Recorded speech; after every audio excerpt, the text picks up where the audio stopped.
You have to learn how to learn. And intelligence is learning, unlearning, and relearning. You have to unlearn what doesn't work anymore and learn what's not working. That's when you get an update. When Photoshop updates, okay, we're not doing this no more. We're doing this. These tools not right here no more. We don't use them no more. Now we use this. So you got to unlearn that. A lot of people hate when it's updates. Oh man, now I got to learn all over again. Well, that's part of life. That's a part of life. Yeah. You can't do the same thing at 16. You 35. You have to unlearn all that. It's time to unlock the secrets to attract whatever you desire. Welcome to the mind of the exoticpreneur.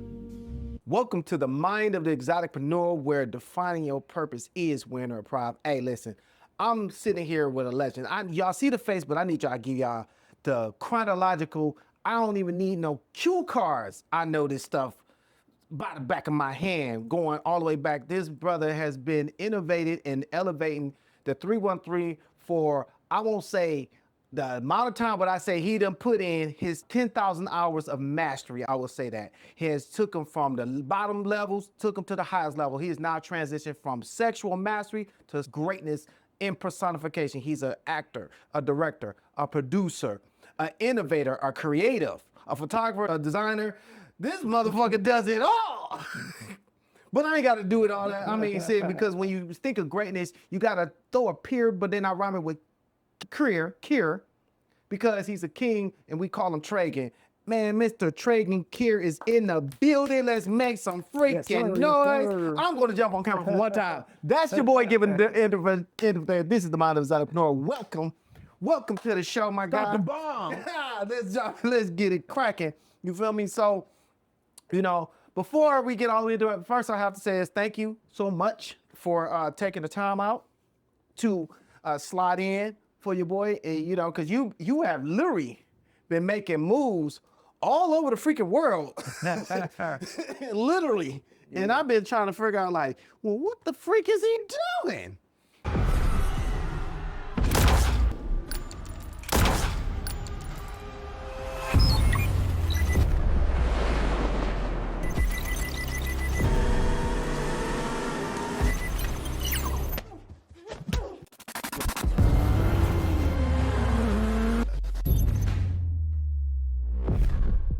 Never see a poor man with an expensive cigar, a man with a nice car. But you never see a poor man with an expensive cigar. You know why that is, Savage? Humor me. It's the reflection of a man's character. You ain't even getting no money. His power. We get money together. His IQ. For God is the first mover that shall not be moved. That was my favorite part. Oh.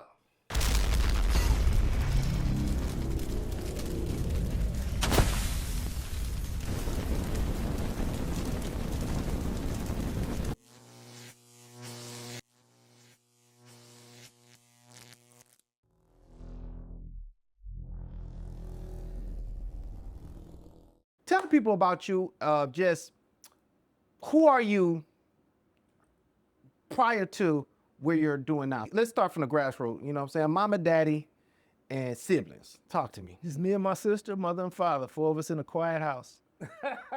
In the 70s, when the father, you got a father in the house, it's quiet. Oh, ain't a bunch of yelling. You gotta keep that down. You know what I'm saying? So that's a sit down boy situation. That's what you're telling me. That's a cool observe. You know what I mean? Mm-hmm. They So both of your parents was together. Mm-hmm. Okay, man, that's a blessing. Well, that is the era of Black era, excellence, bro. and the era of where men was allowed to be in the home without fighting. All right. I mean, you gonna get your stuffles, but Well, when you buy the house, then you don't have as much problems. Now it's a little different, but And what area was this? This East Side, West This Side? is right there on Myers, between Myers? Joy Road and Dearborn. Okay, And, so you're on the you was on the west side. Drew Middle School over Okay. there, Dearborn.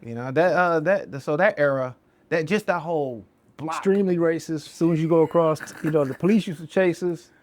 Man, the neighbors used to, it was crazy. You know, that's when they had the signs up, you know, Dearborn residents only. Ooh. Yeah, man, that's the era I was in, man. They ain't play, man. We still would do it because we didn't know any better. You know, go sneak to the, you know, the Camelot Theater. Yeah, I yeah. was on, you know, and you know, the pizza places and all that stuff was in Dearborn, so we would just try to take our chances. But a lot of times the police they'd walk us out. You can't walk through here.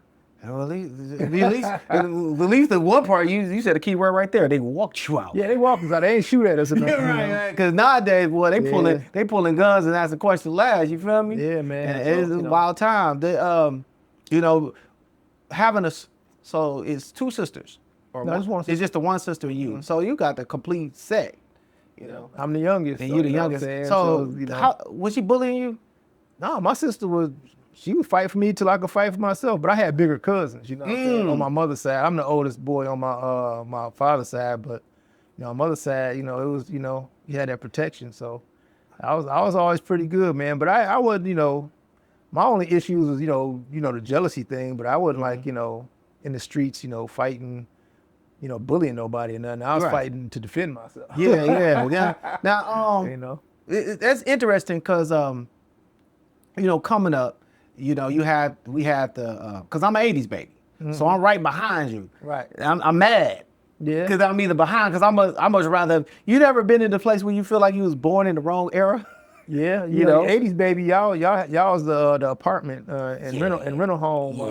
Yeah, we got all the sloppy In the seconds. 70s, it wasn't nobody. We were really. I don't even remember apartments really in the 70s. Everybody would get a house. Yep, You that know? was the standard. Get you a house, get you know? a family. Yeah. Everybody stayed at home. You had father was allowed to do what he do, but mama still kept Right. it together. You know what I Right. mean? And you know, having your parents together, and how did that shape you as a man growing up, knowing that you could talk to your father on a regular basis, or what was that relationship Well, like? it's my dad is extremely consistent. You know, when you say you know, be fruitful, multiply, and have dominion. You know, everybody forget the have dominion part, but you know, the fruitful is to produce. Your tree must produce. Okay. A man, that's when you become a man, when your tree produces. You know, that way when you produce, you can feed. You know what I mean? Okay. So multiply your hustles, whatever you're doing. You got a podcast, and since you got a podcast, you got a photography business. And if the photography business ain't doing good, the podcast gonna get you. You know, it's like become recession proof.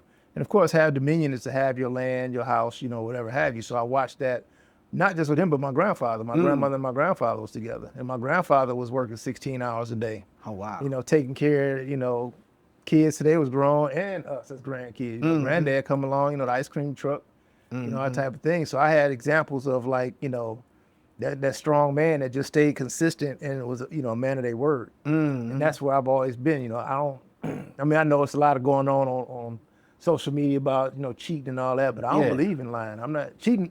To cheat, you have to lie. Yeah. And once you lie, your character is shot. Yeah. So it doesn't make sense to cheat. Just let everybody know, hey, this is what it is. And then the chips will fall in their favor of that. Even if it's the wrong way, your chips will still fall in that direction. You know what I mean? So, yeah, that you know, that's just, my dad has always been, you know, he never cheated on my mother. Amen to that. My dad, he's not doing too well now, but even I've never heard my dad use profanity ever. Never. He's 83 years old. Is he a pastor? Was he a pastor? He's not a pastor. I want to heard my mother, because maybe twice she was getting she's getting a speeding ticket. And that mother sucker. You know, she's like, you know, shit. Oh, okay. That's it, but yeah, She'll you pull know, one of those out there. Yeah, we had a different type of upbringing than a lot of people. You know what I'm saying? So I think that, you know, that being said, you know, that's what make me a little different and view the world different. Not being afraid of being myself. You know, my mother named me Treagen Kier, so I could deal with that. So I, you know, I'm not gonna be a Tom or, you know, whatever, just to be unique. Get used to being different. You know, embrace your uniqueness, whatever it is. Okay. So that's why I'm kind of fearless. Okay. As you know.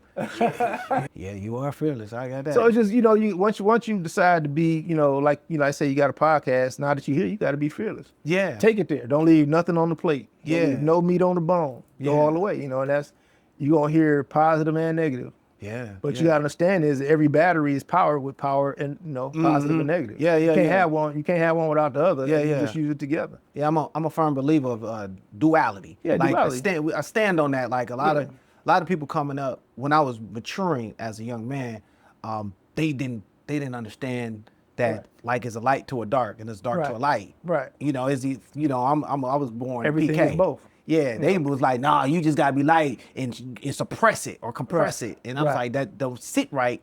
Doesn't make sense. You wilding after a while. Right. You know, and the fact of the matter that so if that's the case, so your parents encouraged your creativity and encouraged your diversity. Which is a shame for a movie I got coming this fall called Duality. It ain't no shame on it. That's what we here to do. Duality.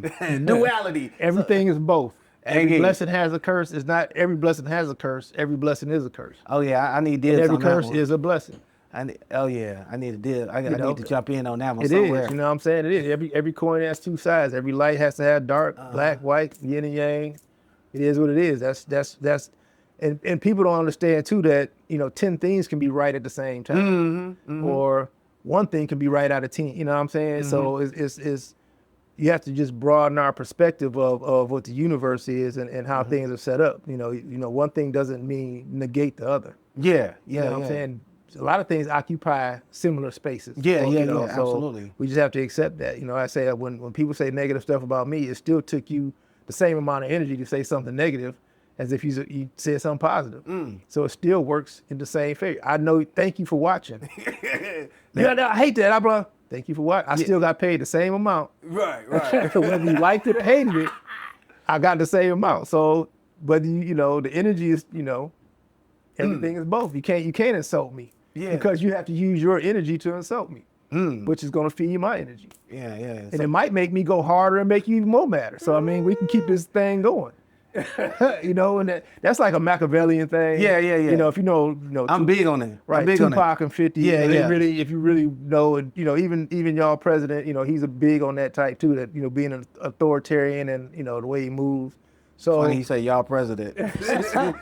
You still here too, my boy. yeah, but once you have that IQ, you understand things a little better, and you can process things the way they're supposed to be processed, as opposed to being overstimulated and just snapping at everything that don't sound like it's sugar coated. Yeah. And that's the 80s, baby. Everything had to be sugar coated. We started toning it down to. Well, no. Honestly, it's these 2000 babies. You can't even agree with them. You fighting, boy. You say, "Wow, that's nice." No, it's great. Okay, you right. Never mind, because zip my lip. Yeah, you tired. You get to a point. I found myself getting to a point. I ain't gonna argue with you. Yeah. We agreed to you right. It won't even get to that point. Like, Yeah. I think this. Well, I think that. Okay, cool. Yeah. And dip mode. That's not a bad perspective. Yeah. Make it make sense. That's it. So 70s baby, early 70s or late 70s? 7D. See the shirt? Oh, he said. Yeah. See, in my movie, I got this shirt on. See, I'm dressed in character. I'm dressed in character right now. This is my voice I use in the movie. But yeah, I got 1970 on. That's my birth year. Okay. You know what I'm saying? I found the shirt, Oxnit. Check them out. Oh, dang, that's lit. Yeah, man. 1970. So I seen the whole 70s. I seen Michael Jackson when he was a kid. You know what I'm saying? I missed Martin Luther King. I saw that much of Bruce Lee when he was still alive. I don't really remember that, but yeah, I seen a lot of stuff, man. So you remember the Show Enough era? Absolutely. That was in the 80s. Yeah. That was in the 80s. That was my baby. Dang, so 70, you got, and that's the beginning. So you got it all. I was born before hip hop was founded. Hip hop was 1976, I believe. Yep, and they started playing it on the radio about 77-ish, somewhere in there. And then you got to get it all. Yeah, but you know what, man? Life is a blessing, man, because there's a lot of people that ain't get close to making it this far. Especially as black men. Our lifespans is 60, 68, If something like that. that. Yeah, if that, you know what I'm saying? 40 to 60 is a blessing. Anything past 40, you like. Yeah, man, so we don't appreciate people. We don't appreciate aging. Slaves are taught to think in reverse. You're really supposed to appreciate the aging. Everybody gonna be young. Yeah. That's nothing. Everybody gonna make it to be old. That's to be appreciated. You know what I mean? That's the value. That's the vintage. That's the facts. You know what I'm saying? But, you know, the young kids is the audience because they, you know, insecure and they spend money to compensate for insecurity and low self-esteem. And that's your Well, I customer. mean, that turned into a business, so Yeah, to speak. that's why I ain't mad at it. I ain't mad at the business, but I know as a, you know, as a human being, as a person, you know, as we age, especially black men in America, all the things we face, the stresses and everything, I celebrate it. You know what I mean? People ask me, I'm 55. Okay. You know, No, you don't look that boy. right, you know, I'm you don't look that 55, boy. you That know, season and I right feel like- there. and I feel like I'm out of shape. You know what I'm saying? Because I, you know, I feel like I'm out of shape because I know I can do better. You know what I'm saying? The level of swole that one, do you understand? I try to wear me a little medium shirt to kind of throw me a little muscle here. This the boy said, "Move, little man." He took up his whole sweater is big as my arm and shit. Like, man, You know, I had to put on a couple pounds for the movie. You know what I'm saying? You know, you had to put, you know, being in shape and camera shape is different. yeah. On camera shape is different, man. You got to kind of starve yourself a little bit, get some bumps in here, you know, get some bricks. Yeah. They gone now, but they'll be back. They'll be back around So tell September. me, so what's the discipline that comes behind it? Because I looked at your early pictures. You had a physique back then, like you was straight triangle model bodybuilder. Well, pretty motherfucker. No, handsome, pretty. Because you was right in between it. That's part of the reason why you got to lift weights. When you're in the 70s and 80s, there ain't no cell phone. Yeah. You go to the other side of town or some girl house or something, and some guys jump out. You got to deal with it. Yeah. You gotta Because run, start shooting, or be able to fight. It ain't no, you know, it is what it is. So, you know, you have to protect yourself. And that's really where it started. You know, I had a job, and I had a, you know, paper route. You walking through the streets. You know, you got $200, $150. You know, back then it's some money. That's some real money. Yeah, you know, right I there. got my starter jackets on. They used to kill people for starter Yeah, jackets. that and them all. That's stupid. I had two of them on at the same time at all times. Or the triple baby fat, triple, man. You got to remember, it was Max Julian's, it was Jingle Boots. They was killing for Jordan. I was around when the Jordans first came out in like 85. They was killing for Jordans They was early, killing that for early? Jordans, bro. The first pair that came out was like $80, man. It was getting killed for them. It was Gazelle glasses, Max Julian, starter jackets, YSLs, kangaroo boots for a minute, but not really. Name belt buckles. You put the names on your belt buckles. Yeah. And it's like crazy. It was like, why would you steal a belt with somebody else's name on it? We But I know guess- it's you. Right. You know, That's but I mine, guess bro. if you steal enough of them, you could take the back off and make your own name. Or whatever. Okay. But it's just, they would, in the 70s and early 80s, man, they would steal anything. People would look you up and down. If you had a belt on, a hat, anything. So, you know, you got to start, you know, being able to protect yourself. And it was, hey, get the weights. My sister bought me my first weight set. Because she saw, you know, she seen what was going on. You know, I was, you know, strong or whatever, but, you know, fighting just, they fight you for anything, man. You just, the human beings we had to become to survive that should be studied. Yeah. The 80s, 70s, and Yeah, 80s. yeah. That You should be different studied, level of bro. resilience was built in Man. that soul. Yeah. You got to walk a mile to school, walk a mile to get home. Yeah, that was something to play. That was nothing to play with. And We had no school. We had no weather days. We only got shut down one time, and that was that big snowstorm. I want to say it's 78, where the snow was like, taller than you. yeah, they got pictures of it. How tall are you now? 6 feet. 6 feet. So you 6, man, just Regular. Just regular 6 feet. You know the average man is less than that. I mean, hey, height don't give you, unless you going into the NBA or some type of sports, man, height don't do much more for you than, Fair enough. you know. I mean, Fair Floyd Mayweather 5'6", you know. And, Yeah, you know, nah, he a little guy. I met him and was able to kick him. He a little guy, very Yeah, little guy. man, Him, don't mean Plies, most rappers, with the exception of 2 Chainz. Yeah, 2 Chainz and Snoop. Snoop and 2 Cool, Chainz, yeah, they're yeah. tall. The rest of them Little guys. little fellas. Little guys just, you know, all that matters is how you sound in the studio. Yeah, right. Height don't mean a whole lot. You know. You know?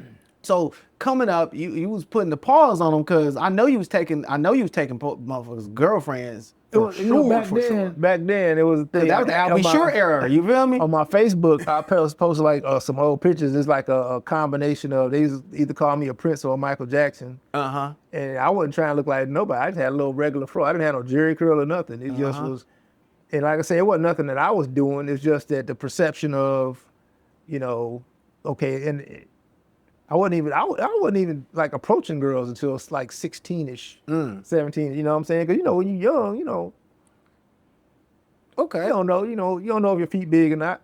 Touche. You don't know what's going on. Then, So we don't understand ourselves. So I mean, just like I say, back then, it was just fighting just for fighting, man. It'd be a group of guys walking around the neighborhood, and if they caught you somewhere, you either gonna fight or you gonna run. I was an extremely fast runner though. Okay. So I did duck out of some pretty some gang fights or getting jumped. Had two hands. I didn't have a gang. I would just be by myself a lot. But yeah, man. So was sports in your world?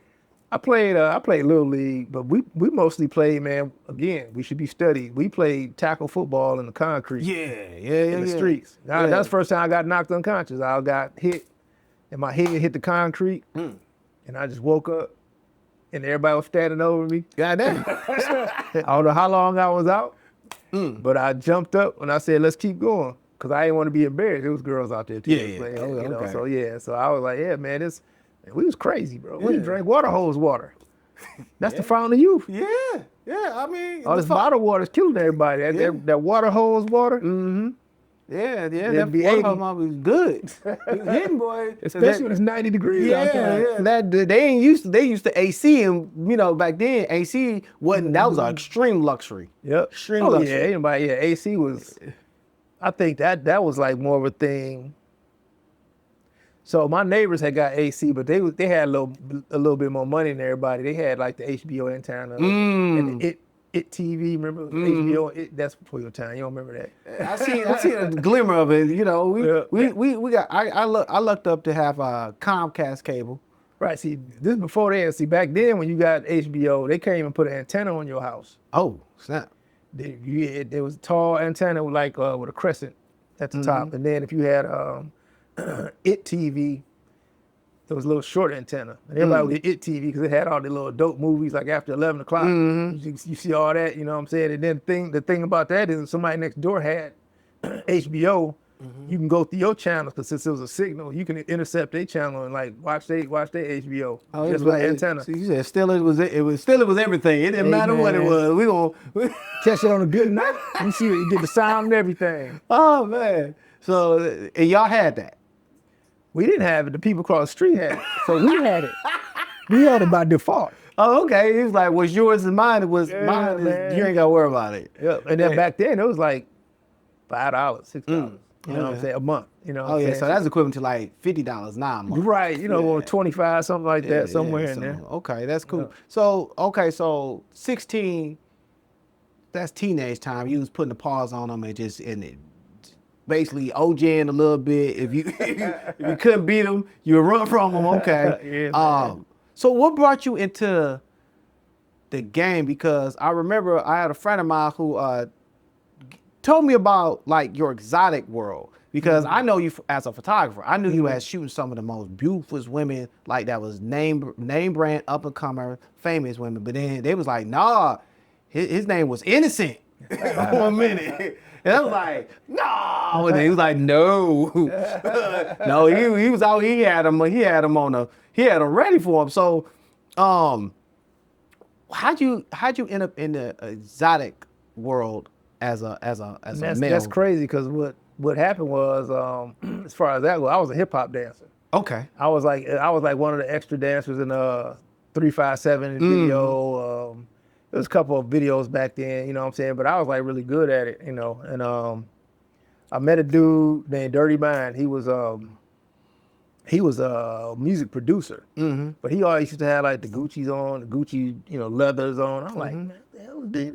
I know his music ain't like that. And he would never tell me what he would do, but I see him at all the talent shows. And then one day he told me what he was doing. I was like, man, what? And he's like, man, you'll make some money down there. You know what I'm saying? I'm like, man, I work in the hospital. I'm in college. You know what I'm saying? And one day he's like, look, man, we got a situation in Toledo. All right. So I go down there, sucked ass. Terrible. Pause. Hold on. Well, yeah. Pause. Absolutely. Okay, trash. so let's rewind a little bit. Okay, right. listen. Okay. Terrible. So you was in college just studying what?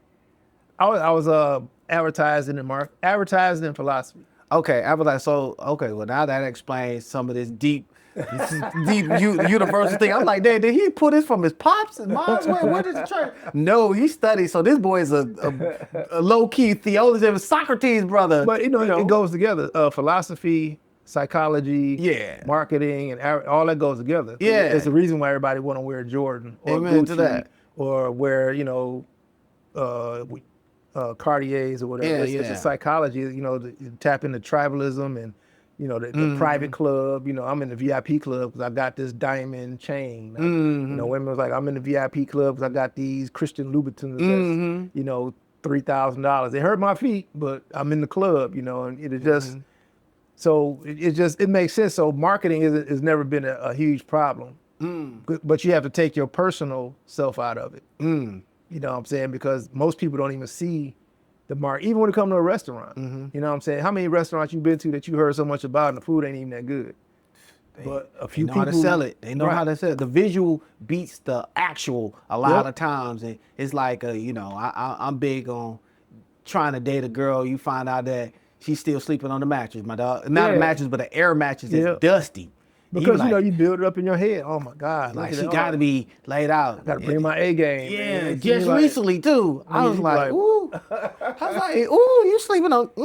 And as a man, I'm like, let me upgrade you. Right. That's what a man is like. Oh yeah, you like that? Come on with me. That ain't what she chooses. She wants something dusty. She wants something that can't upgrade really to get dusty with the musty with her. That's crazy, but that era is different. So philosophy marketing.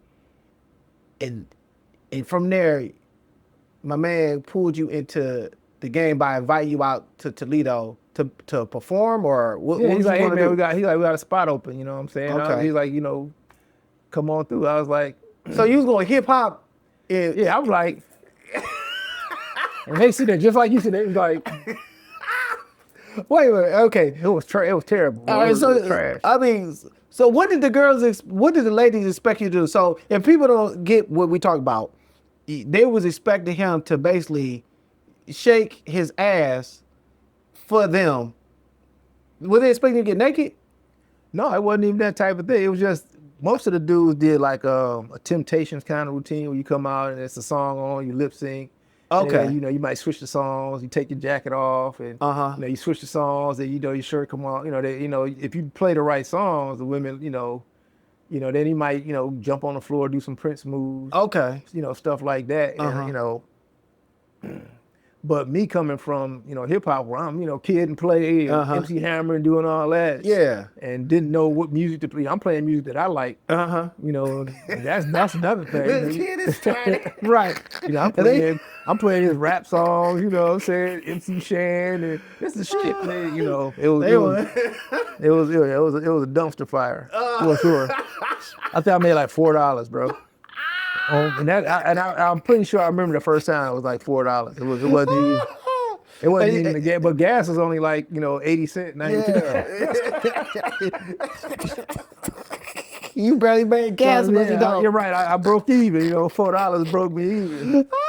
So man. But then when I didn't, I only did it like for a minute. I understood once you see something, then you can say, okay, that's what it is. 'Cause I've never seen it before. Right. This is my first time seeing it. Is me actually. And I went first, so I never saw anybody do anything before me. So I'm just surprised. Right. Hey, there go some girls, they go to stage, DJ play this, and start the dumpster fire.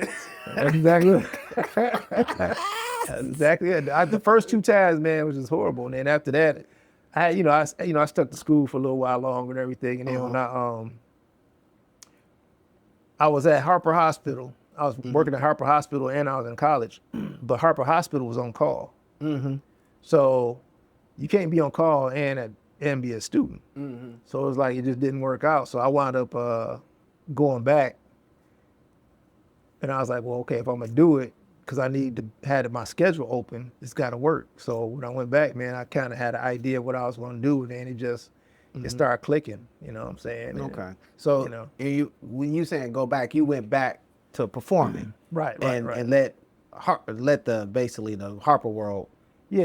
I left the hospital. Yeah. Okay. It was like, man, like I said, I was in school they knew what days I worked, but it didn't matter to them. You know what I'm saying? They knew what days I was in school, but they didn't care. They just, they call you at 3 o'clock in the morning and say, be here at 4. Yeah, the hospital's hospital. Like, if they dying and you the one that they need to help them. They just, somebody call off, they calling you. Yeah, you know what I'm saying? They just call it. So it's like, you don't know. They might call you at 2 o'clock, say be here at 2:30. But that was like the 90-day thing. You know what I'm saying? For 90 days, you had to be available no matter what time they called you, no matter what you was doing. And you only had 2 times to tell them no. Man, So, that makes sense. wasn't gonna go nowhere. So yeah, that makes sense then. So I went back and did that, and made the same amount of money. So putting me in that, because I'm looking at the trajectory, so that put you in a space of like entrepreneurship. Was that like that? Is that what kind of sparked it? Because it looked like to me it's like it's almost telling me like since you failed at the first time, it's just like woke up something like I can't not fail at. Yeah. Well, as far as hustling, I had a paper route. Right. So that's basically hustling because you got to go to the the houses and then you got to go to houses and collect. That's back when the paper had to collect. Oh, and so you had to deliver and then you got to come back and get your your money. Now, and you only kept a portion of that. Right. So we had to pay for our papers. Oh, you had to prepay. Right. So you pay. So your bill. So say your bill for the week was $35. So everything over $35 you keep. So you had to go collect. And when you got $35, you pay your paper bill off, and everything else you keep collecting. That's your pocket money. Yeah. So, but I know. If I remember the paper, I do remember paper. I was around that part. I was talking shit, right? They already had a price set on there. Right. So we got it at a wholesale price. Oh, okay. So okay. So I'm like, where's your profit at if they already got a set price? Right. And you getting it for wholesale, but still, it's got to be enough wiggle room. 25 cents at the gas station. We got it for say 10 cents. So you got 80 houses on your route. You do the math. Okay, I only got to pay 30. I keep the 60. That's me for this street. So then I get 2 or 3 streets.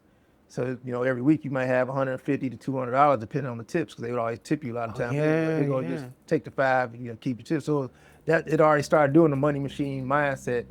Anyway, okay, well I got to go collect from that house. They paid up for 2 weeks. You got to start writing it down, writing down your numbers and stuff. So I was doing that at 13, 14. So. Okay, so man, they get you that's a nice little early. Right. They don't make them like that. No, they don't do that no more. Yeah, because I did the paper route, but I ain't have to prepay.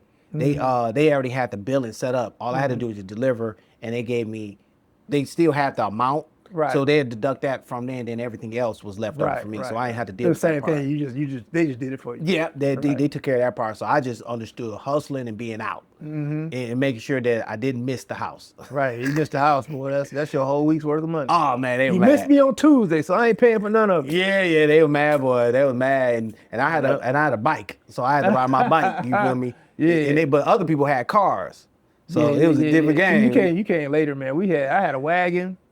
And I had the satchel where you had the papers on the front and the back. Oh hell no! Yeah. See, I just walked, man. And it was crazy was, I had my own street. I had Myers between Tireman and Joy Road, and then I had Mendota, so I had 2 streets. So everybody got to know you for real. Right. So it's like that's trading, what I'm saying, down the street. Then I had Manor was terrible. Okay. That's all the rental properties, man. Anybody? Oh man, don't come from. Well, I wasn't even in those.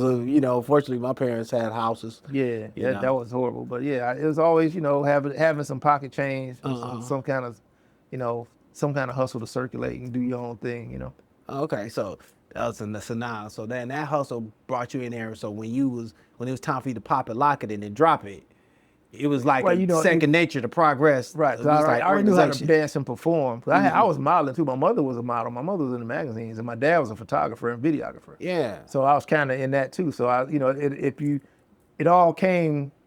It's like Mayweather was birthed. It's like how Mayweather was birthed to be great. You was birthed to be Treagen. There's no way. My sister took pictures like for Native Detroiters and stuff that they still use. Yeah. She's in a wedding dress. Okay. It's like for 30 years, 25, 30 years, that picture is just, she won, she did, beauty pageants here and there. She never took it seriously.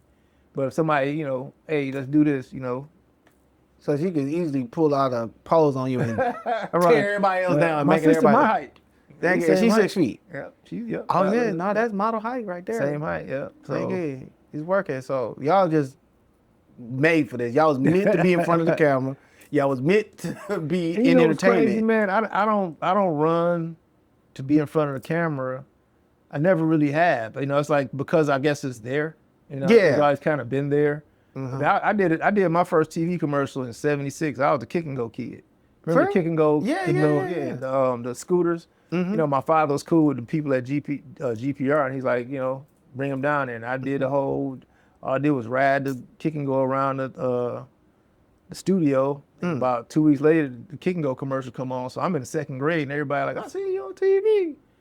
I was like, and then I did a game show when I was in that same year. It was Ask a Silly Question. So that was like a game show for kids. So, you know, like the popularity thing came early.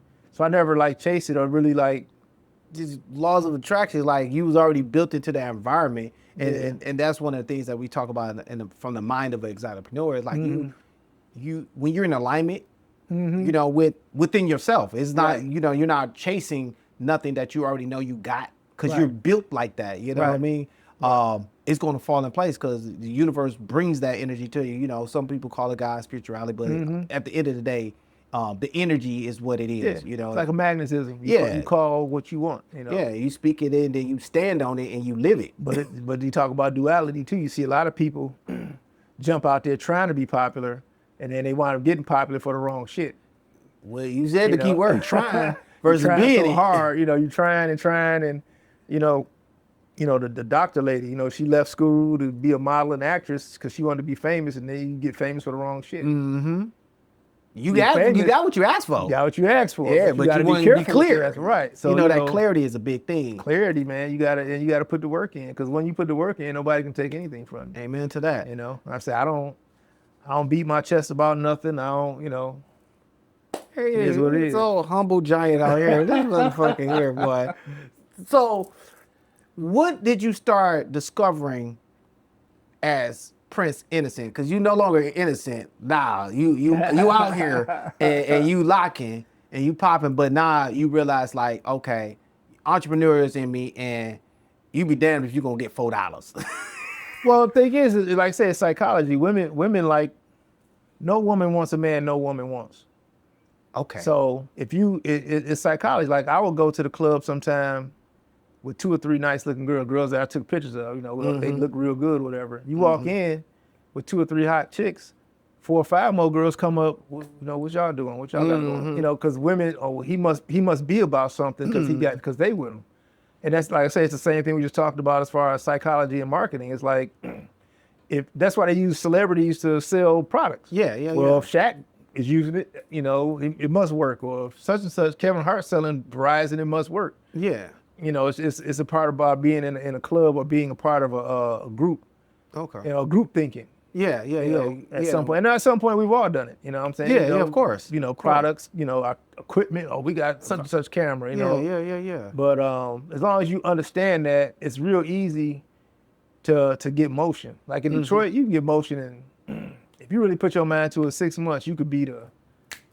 You know, it's not hard. That's literally what happened when I popped out as Don P in the photography, where you know, basically the strip club face. Right. You know, that it didn't take long to Don't take long at all. to get hot. And then you get that one, the one popular person, and then once they see that you did her pictures, now everybody want to be a part of her brand, so they all try to do. So they coming to you because you know. So that's all Detroit is, man. That's really what it is. To be a celebrity, just hang out with celebrities. Yeah, it ain't hard. You don't have to be famous for nothing but hanging out with celebrities. The thing is, getting in the room, now it seems like that even hard around here. You go to the. What is Detroit? We're talking about like. Right. Oh yeah. I mean, you go to the Lions training camp or the Pistons, you know, events, and take some pictures with some of the people, man. And if you keep going, and most of those events is free. Yeah, touche. And you know, so I mean, it's just like I say, if you understand and you go to restaurants, take a picture with the owner.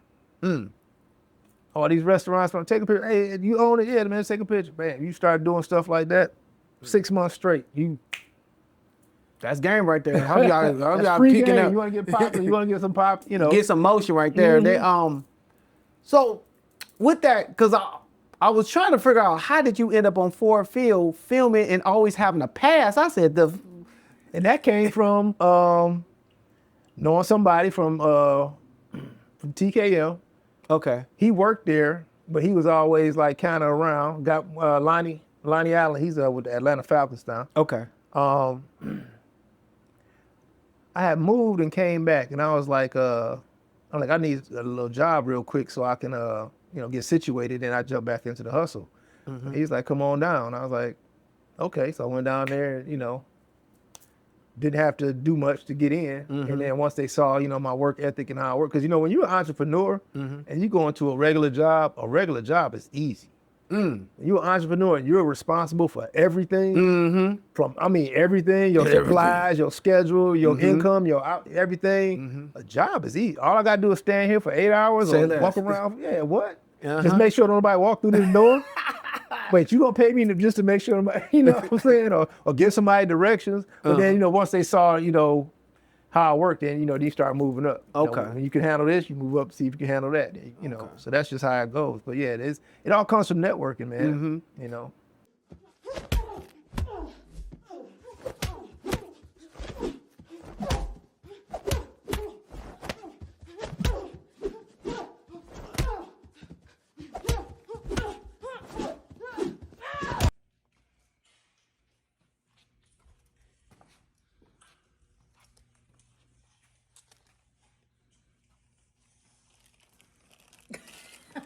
What? What's up?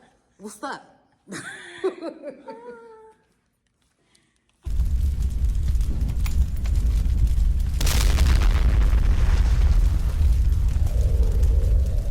Yeah, so speaking about networking and the camera. So your father taught you photography, or you still went to like some Actually, my sister's friend Greg taught me photography. I saw my dad's, I had his cameras and I kind of messed around with them a little bit.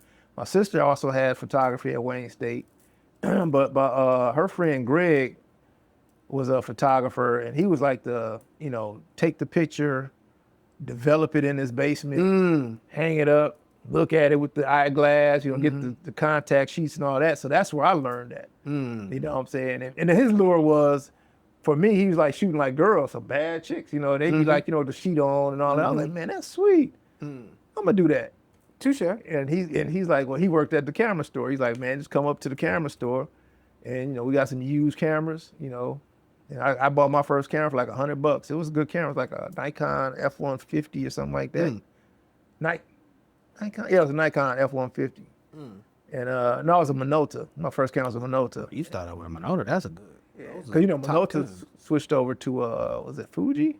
No, I don't. Was it Fuji bought one of them? Some I got kind of way. He knows that way better than me. It might have been Sony. I don't know. But one of them cameras like swallowed them up. But and I just started messing around with all the girls I knew. And like I said, I was doing hair shows in high school too. Tell me about the Detroit hair show, because all I remember was Cool C. I seen you pop in and there, but I didn't know what you was doing. And Bad Boy. I was way before Cool C and Bad Boy. Bad Boy, they came. They was kids. I met Bad Boy when he was just coming in trying to learn from Tree down at Directions on Grand River, across from right next to Cass Tech. Okay. Yep, that's when Cool C and all them came in. That was in the 90s. I was in hair shows when I was 16. I was in high school. I was in the Grand Quarters and State Theater and all that. Nobody knew how they thought they knew I was younger, but didn't nobody say nothing. I'm 16. Dating 26-year-old. Well, I mean, didn't nobody. It wasn't no statute of limitations back then. No, not at all. If you got something older, you was the man.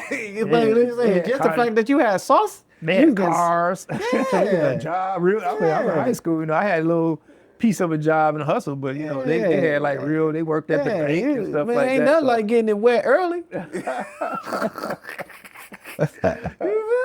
Don't do that, because that'll ruin you. That was fuck. Mess you up as a young kid. It mess you up as a young kid, man, because you won't be able to connect with the girls your age. Now that was my next thing. So what was it like when they like, I don't know, no, whatever, you got Miss Premium Model, Premium Experience. Well, that's the thing. You up. And that's why I stay out of those relationship podcasts and stuff like that because their experience comes from trying to, fit a square peg into a round hole. If you trying to, you got guys that's trying to, just because you see her and you like her, you trying to push and push and push. That's not how you do it. You just get yourself together, present yourself, put your smell good on, and present your best package, and you walk down the beach. The clams that open up is for you, what I'm saying? Yeah. Ones that stay closed, don't even worry about it. No matter how bad she is, if it look closed, and just like we say, once enough of them see that the other ones like you, them other ones will come around. It just is what it is because it's the psychology. It's the in thing. You can be the in thing as a rapper, as a party promoter. How many party promoters you see come and go? They come in and they can't fit nobody else in the club, and then 6 months later they can't get nobody to come in the club. It's the psychology of it, man. Once they see the psychology of a line. Studio 50, 54 back in the day, nobody's inside the club, but it's a line outside. So people see a line, people stand in line. And all these people come in the club, see ain't nobody in the club. But we got all y'all to come in because y'all saw a line. That group dynamics them crowd dynamics is real. Crowd dynamic. It's funny how a lot of young guys are coming in saying they changed the game, and you look at them like, after you've been there and done it a couple times, it's like, yeah, we've been doing that. Like, you're not knowing, we just inviting your energy to match our experience at this point. Exactly. You feel me? So the fact of the matter so tell me, by you having that experience, and I'm shifting the gears a little bit, by you having your experiences with attraction are just pretty much second nature to you. Your environment was already there. Your sexual exploration, because there's 4 levels we talk about in the book, in my book, Enter the Exoticpreneur. We talk about the 4 levels of sexual energy to mastery. And you were at stage 1, which is exploration. You just finding out stuff, and you was already working with experience to kind of figure out yourself.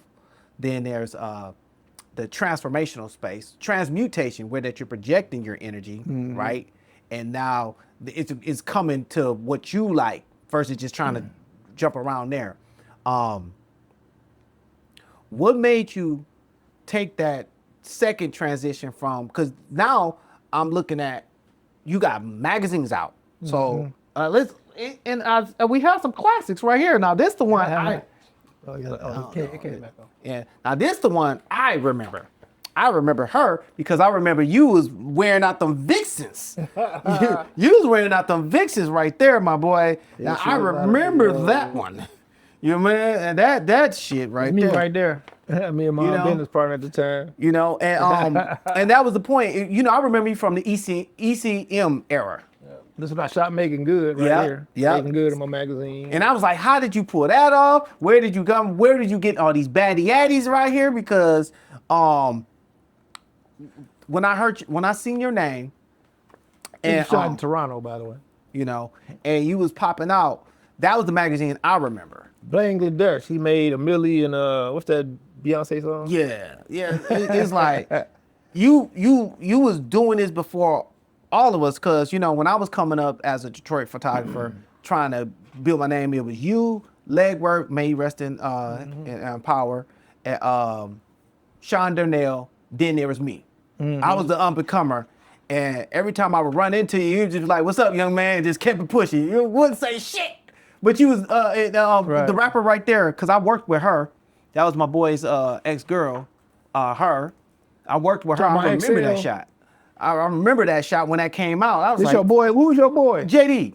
Okay, yeah. JD from Connected Entertainment, and then he went off on his own. Yeah, I remember Jay. Yeah, I'm still following Jay if I'm not mistaken on something. So what sparked that era of greatness? Because it was you and your business partner, or previous business partner. I don't know if y'all still working together or not. We just talked. You know, y'all locked in. Because y'all basically owned all of the creme de la creme of the city. Like anybody that was trying to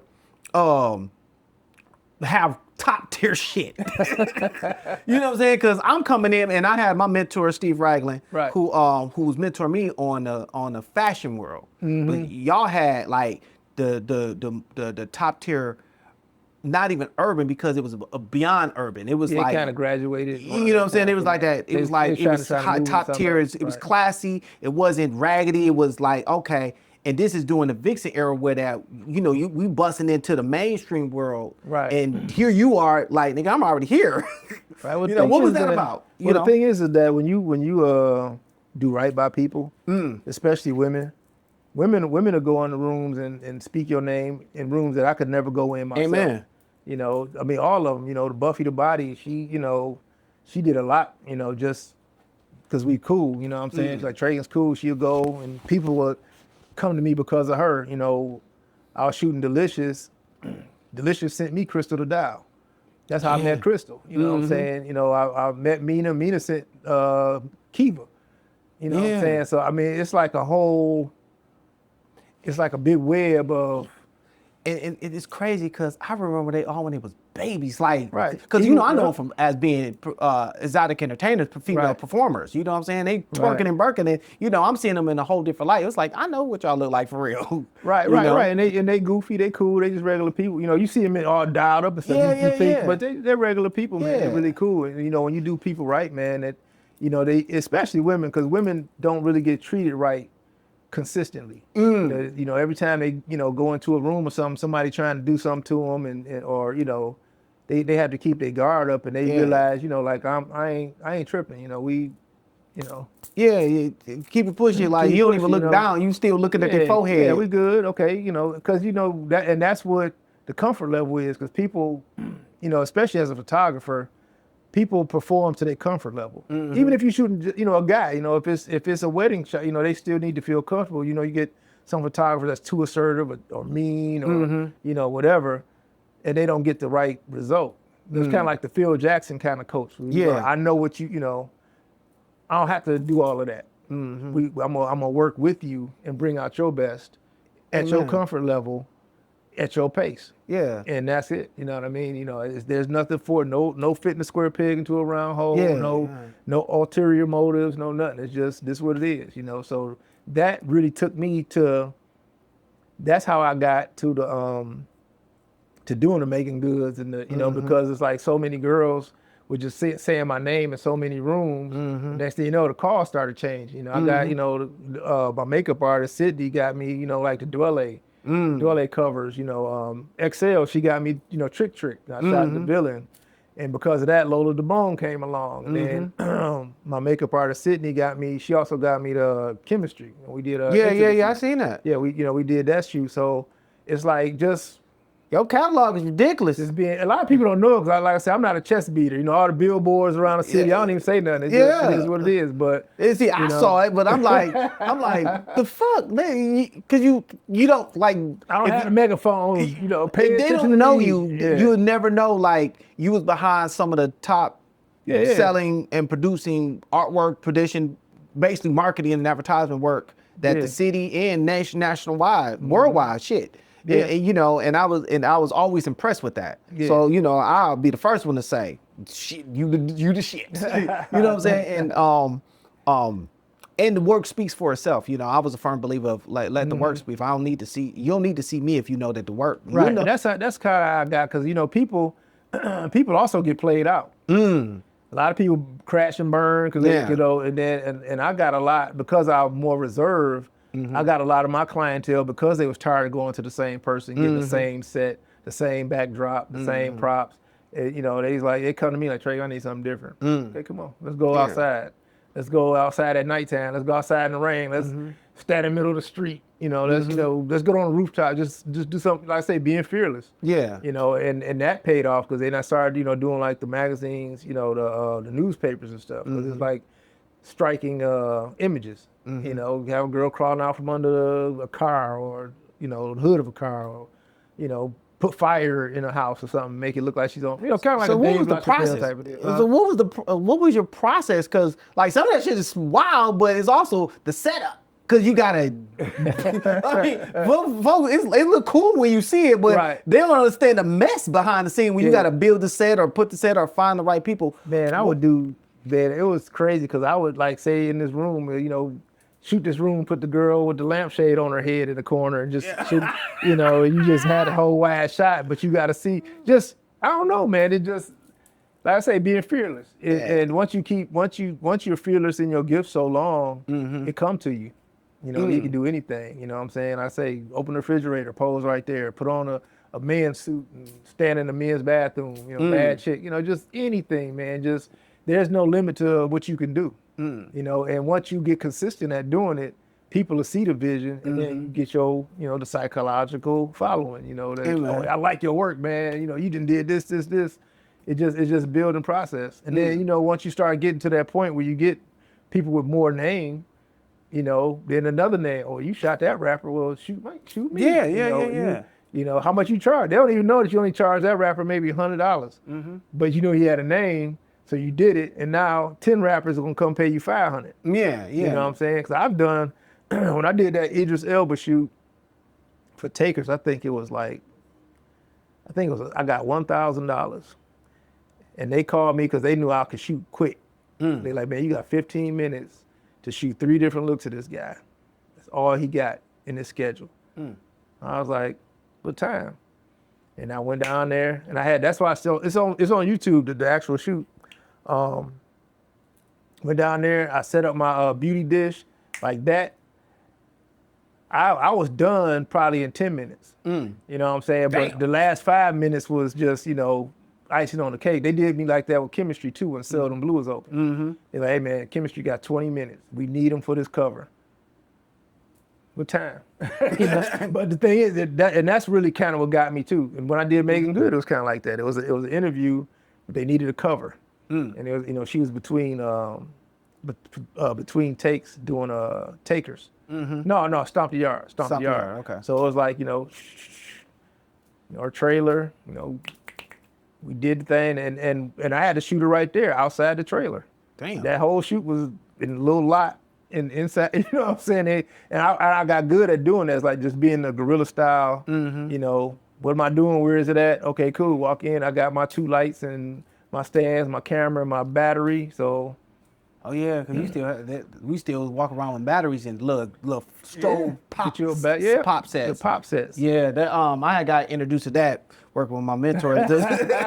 Ooh, them bad boys are sick. You know, I was the gopher. Yeah, the pops. And I love them pops. I mean, because that's what I learned on. Yeah, you love what you learn on, but now you can just. I mean, now it's simpler in a lot of ways. You know what I mean? You know, because you got a screen on the back of your camera. Yeah. And you got Lightroom. Yeah. You know, you got Photoshop. You got a lot of forgiveness. A lot more forgiveness than it was. I was brought up in the era of shoot it right the first time. Yeah, well, you know, I came in on film.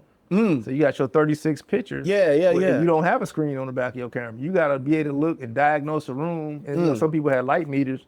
I had a light meter for a minute, but I got to the point where I could just walk in the room like, okay, 400 ISO. You know, set it at F4. Okay, cool. Let's go, and be pretty much, you know, in the ballpark. Yeah, you know what I'm saying? So, it just comes with practice. Yeah, that's skills we don't need anymore.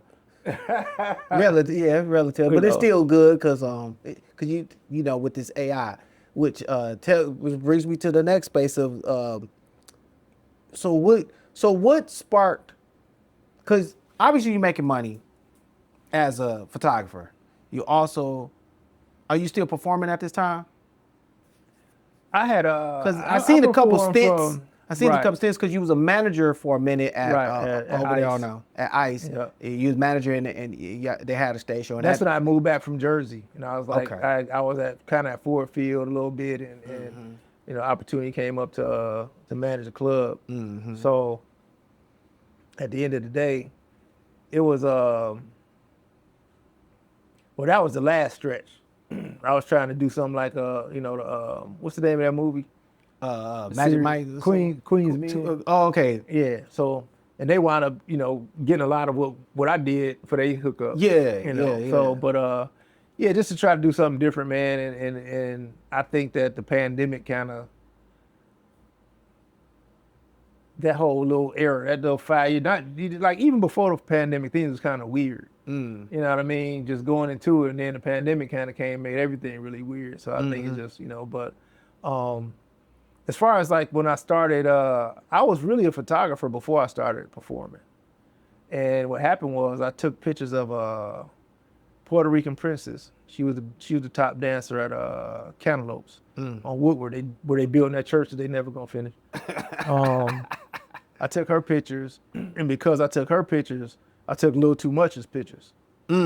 And Lil Too Much, she's just a talker. Yeah. So when I took her pictures, she went to the Black Orchid, Tony, she went to all these places. Treagen took my pictures. I had the bubble machine. That's the stuff I performed with. I had the bubble machine on stage, all the stuff, my smoke machines and stuff. Yeah. I was just using for pictures. But nobody, all the other photographers would never do nothing like that for them. So I was a CGI dude. Right. So see, we didn't have that back then. This is straight up, Team Photoshop tearing you up, boy. Yep. So I had the real fire. Bubbles and all that. And she took that photo album around to Tony Julian's, Brass Key, all of them. And it was just like, I was a stripper photographer, just not even trying to be.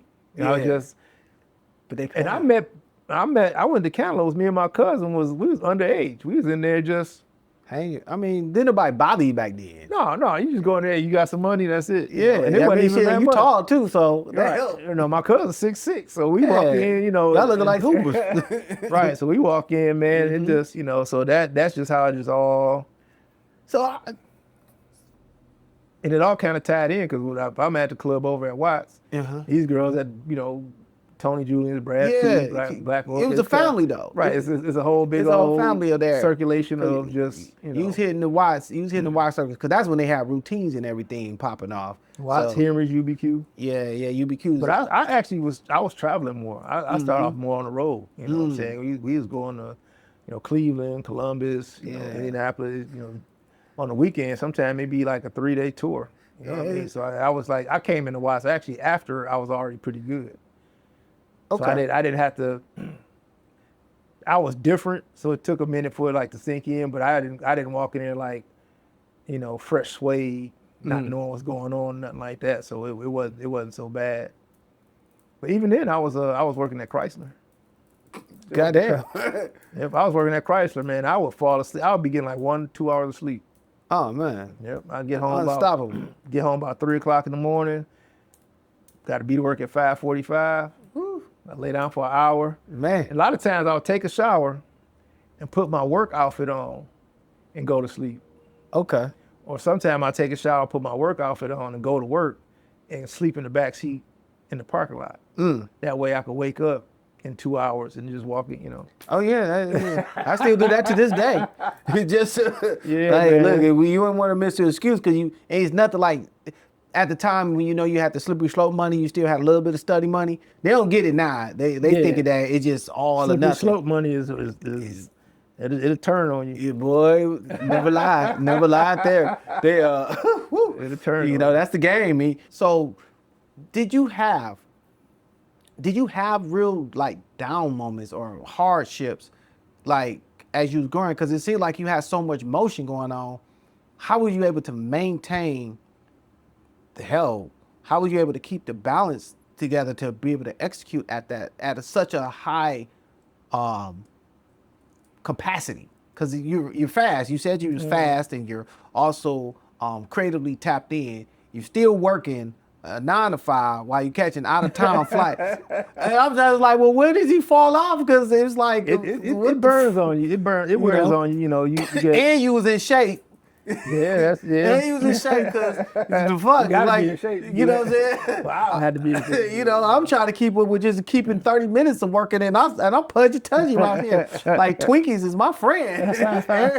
With cheesecakes is my thing. Yeah, I like cheesecakes and sweet potato pie. Yeah, man, listen, I it's hard for me to walk past dessert and not pick up at least one. Yeah, absolutely. And it's cheaper now too. Yep, absolutely. So what? If you was to give me, I won't ask for them all, but if you was to give me 5, we start with 5. I'm being greedy. 5 tenets or principles that you stand on that's been keeping you consistent on getting into your next levels, or you're consistent of just being into your next level and your next bag. What is your biggest core thing principles? is just master the level that you on, and sometimes it's more difficult than it seems. You know what I mean? Because it seemed like for me the expectations is different. Okay.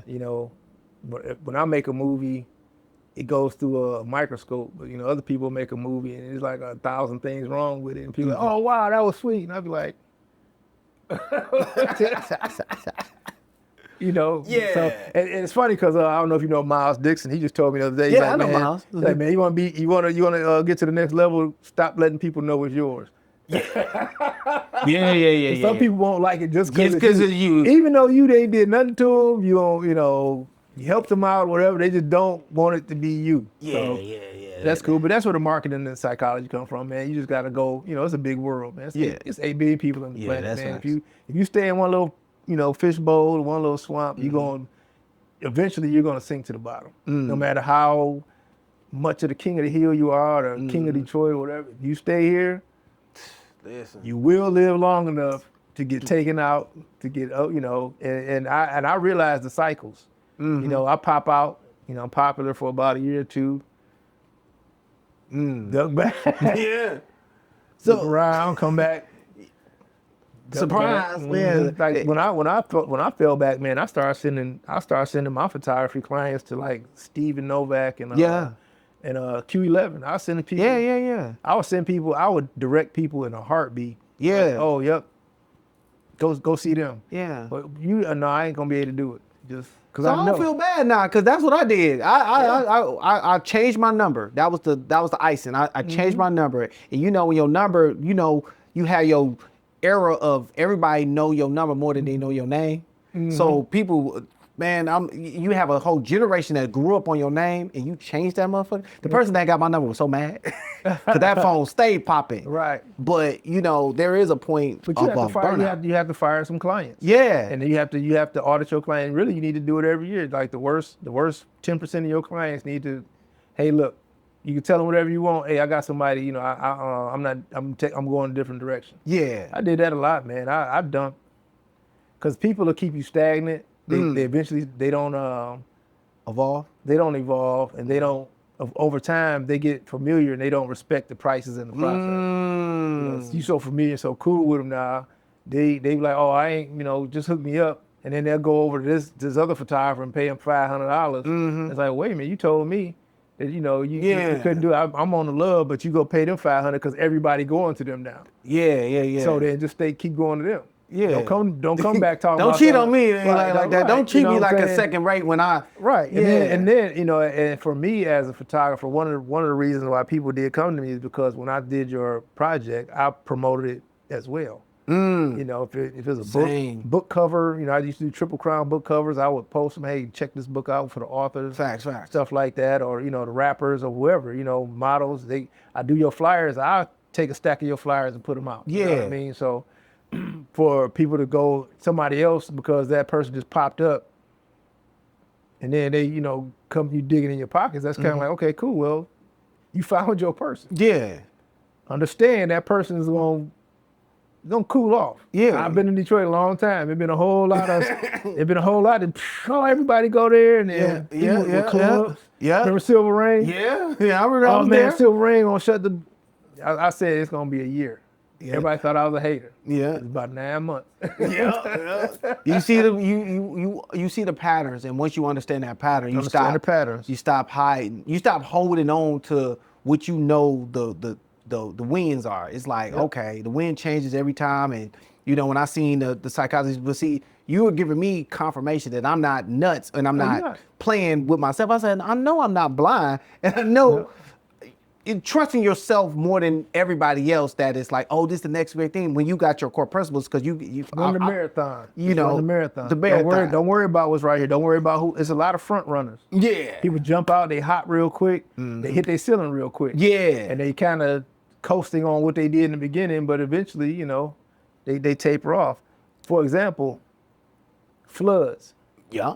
You don't see floods advertising for real. Yeah, they still. Floods was around before I ain't gonna say before I was born, but definitely 70s and 80s. Yeah. And they stay packed because they don't do the popular thing. They stick with their thing, They had a professional situation, and that was it. And they got a core TV audience. is the same way. TV. You don't see a bunch of, if TV do something, it's in the newspaper. And the newspaper has a certain clientele. Yeah, yeah. You don't want the hood in there, because the hood is gonna come in there, they're gonna tear your stuff up, and they're gonna shoot it up. It's gonna be closed. They're gonna go someplace else. Yep. You Shoot know what up I'm that saying? shit. Fuck up the man. What? Right. So you look at it that way as an entrepreneur. Okay, let me run this marathon. I'm gonna collect these 2 or 3 people, like with the movies. You collect. I like to collect about 100 new followers a day. That's my thing. That's your rule. Right. So, of course, it's gonna be some days more than that, some days less than that. When I make a post, I try to get 500, views on it.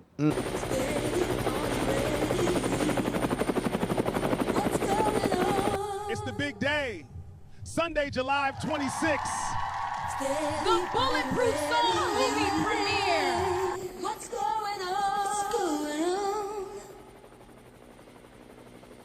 Cold, fresh air. Feel the melody that's in the air. I'm down, take a look around. What's going down? However do you want me? However do you need me? However do you want me? However do you need me? However do you want me? However do you need me? However do you want me? However do you need me? Steady, are you ready? Are you ready? What's going on? Steady, are you ready? Are you ready? What's going on? Tell me what's going on. Cold, fresh air. Feel the melody that's in the air. Oh yeah. I'm down, take a look around. Oh, let's go now. However do you want me? However do you need me? However do you want me? However do you need me? However do you want me? However do you need me? However do you want me? Oh yeah. However do you need me? Yeah. However do you want me? However do you need me? However do you want me? However do you need me? Do you need me? However do you want me? And don't forget to check out the Sucker Stroke Hour. Now streaming on YouTube.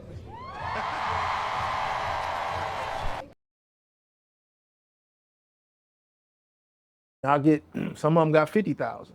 Okay. Some of them got 250.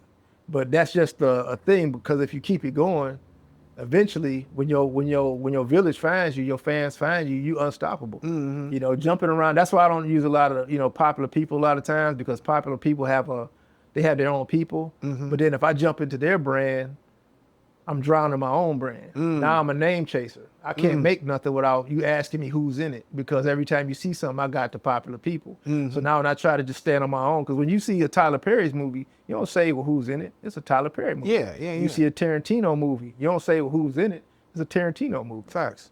You know what I'm saying? So the long haul is, when I say it's a Treagen Kier original, man, Treagen crazy. I don't know I know it's gonna be something crazy. That's all you need to know. It don't matter who in it. It's Treagen's movie. That's the goal ultimately, and that's the hard road. But the hard road pays off in the long run. So, you know what I mean? So because now what's happening is, and this is where I see where you were pioneering, and I say that very accurately, because I'm a film nerd, but I'm a film nerd because I wanted to be a 3D animator. That was my original trajectory before I got into the booty market, right? And when I seen you already light years ahead, you currently right now, you already got movies published on Tubi, movies published on Amazon Prime, and you're ahead of the thing, because the kids that was coming in right behind me, there was before busy in them, and they was doing the wild music videos that had all the rappers popping, right? But they started making movies, right? But they wasn't on platforms. The other one was Murder Pain. Murder And Pain. he had his breakout movie. Plug Love. Right. Yeah. So when that break, Well, they had Plug Love was like the monster. Right. They had 5'11" and was it 5'11"? Because I remember Al Nuke had a joint too. So Al shout out Nuke to was- shout out to Al Nuke, Murder Pain, because I seen them pioneering. Right. Then right around the corner, here you come smacking shit down with layer after layer, and I'm like, what the fuck? Because I'm trying to play catch up. He doing that too. And I'm trying to play catch up because Right. I'm still stuck in strip club mentality, and the hit. I knew I hit my ceiling because I'm operating the club. I ain't photographer or nothing. Now I'm running the whole show, and people coming to me for building and platforms and game, and I'm like I'm thinking about accounting now, and I ain't, I'm losing my edge and creativity. Right, So right, walking away right. from there, Right. and I pop up and your ass got not one, not two, not three, not four, but a plethora of completed movies, Right. published, shot. I got 3 right now on You know my what I'm computer. saying? I got 3 movies right now, and I'm That's popping. yeah. You got Detroit Influencer. Yeah, that's doing good. You know what I'm saying? That's doing great. I remember That's the one, keeping the lights on. So- and Queen of Kings. Yeah, the one with. So tell me about man. So tell me about the pull up with the put down. You know what I'm saying? When you had That's creativity. yeah, because that shit, I was like, that nigga right here. He pulling this up while he giving her the business. I was like, I ain't no hater. I'm gonna congratulate her on that boy right there, because I'm gonna cut. Make sure mental note, cut to that scene when he giving the girl the business. She's a fellow entertainer, and she was like, nigga, what's up? And you was like, come on. Yeah, that's Sierra. I met Sierra at a model mixer actually. Cisco did a model. Shout out to Cisco. I met Cisco. Done brought so many chicks this way. And she was just cool. You know what I mean? And I, we talked about the scene, and she, I don't think she believed I was really gonna do it. Yeah. But in that, and it's so crazy because in that same scene, I was curling 100-pound dumbbells. Yeah. And nobody ever talks about. Only a couple people said that. They always talk about they forget all about that, and then go to the pull-ups. Yeah. Those are real weights too. Those are real weights. You wild with that one. I said, oh, this nigga ain't playing. he said, he showing off. He said, when you got the movie, you was like, nigga, I show you the business. So, how'd the girl take that? Because you, like. At that time, I don't even think I was dealing with nobody. Not nobody. A matter of fact, I'm pretty sure I wasn't. I wasn't dealing with nobody. Because there's a balance of this lifestyle as a performer, entertainer, to having a private life or a real emotionally driven relationship. Right. And I interview a lot of exoticpreneurs that are on that level, that are married, that have their art online, but their private life is totally different. Absolutely. Well, that's the balance. And then too is like what I said earlier. This is what it is. You meet people. This is what it is. This is what I do. And I'll exaggerate it and make it seem like it's worse than what it is, just so you can run away. Because it's not as bad as I'm gonna tell you. I'm testing you to see if you and you'll be surprised. Most of the time, dealing with women, you say, hey, look, this is exactly what it is. This is this. 9.9 times out of 10, they're gonna be like, okay, cool. Because, they used to being lied to all the time. You know what I'm saying? So if you tell somebody, hey, this is what it is, you can take it or leave it. And then when anything happened, you'd be like, well, I told you that in the beginning. I didn't lie to you. I told you exactly what it's gonna be, and this is what it is. So as long as you stay solid on your end, man, you ain't gotta worry about none of that. And you'll have the right people around you. When you're lying, you had the wrong people around you. You don't know why they're around you. Because you forgot even the lie you told them. Facts. You know what I'm saying? That was one of the rules I never understood, but I always felt I was taught to believe that you had to lie to keep it going. And I was like, that goes against, because I don't like the stress. I'm looking at a result. Right. That's the way my brain, I was looking like, well, y'all stressed out and y'all got to keep keeping up. And I ain't lie about nothing and I ain't got no stress. I don't have, you might have 20 girls. I might just have 2, but I'm good with my 2. You good with your 2 because they both know what's going on. Yeah, and it's simple. Right, it's simple. It's real simple. So, all that stress, when you get older, man, you got to be kind to your nervous system. Say that again for the people in the back. When you get older, you got to be kinder to your nervous system, and that's why it's kind of you see dudes, my age still out there chasing their dick around and still lying to girls and pulling out the same wad of money they was pulling out in the 80s. It's kind of sad, man, because it's like you've never grown. The biggest freedom is just being honest. That the truth will set you free. Like I said, you may not have if you decide to be an honest man tomorrow, a righteous man, the women around you may fall off and go away, but they're supposed to. But God will send you a whole new group of that this is what you're doing now. You just got to stay on your path. When you're on your path and you don't come off of it for nothing, man, you get everything. You get abundance. Don't come off your path. We've been talking about abundance. I've been getting the downloads for the abundance, and that's the energy that I'm focused on, and I see you're already living it. And so if I was to because I've been picking up as much thinking, I want to regurgitate back to the people that may have missed it in the back. So first thing, the tenets is honesty over everything. You telling the truth. That's what it is. You set your standard by being the standard. Right. The second thing was consistency. Being consistent and allowing creativity to flow through you and not being afraid of it. So fearlessness is the core principle behind that. So you got honesty, you got fearlessness. The third thing is I don't know how would I put this? Being fit. Being fit. Right, staying on your square, pretty much. Yeah, if you didn't go against everybody's crowd, you kind of let the abundance or the attraction fall in your place and not chase. If you do something consistently long enough, they will come to you. Like I say, it's like, one day it might be nobody around. Next day it's 10,000 people. Yeah, so the pattern of running the marathon and not being caught up in the hype. That's the principle I'm pulling out from that. So those are three I got. I want 5. I'm looking for 5, but I got 3 already. So you got honesty, you got consistency, discipline, you got being fearless, by running that marathon and being fearless, not being scared to step out there. And these are core principles that we stand on from the mind of an executivepreneur. I love it. Now,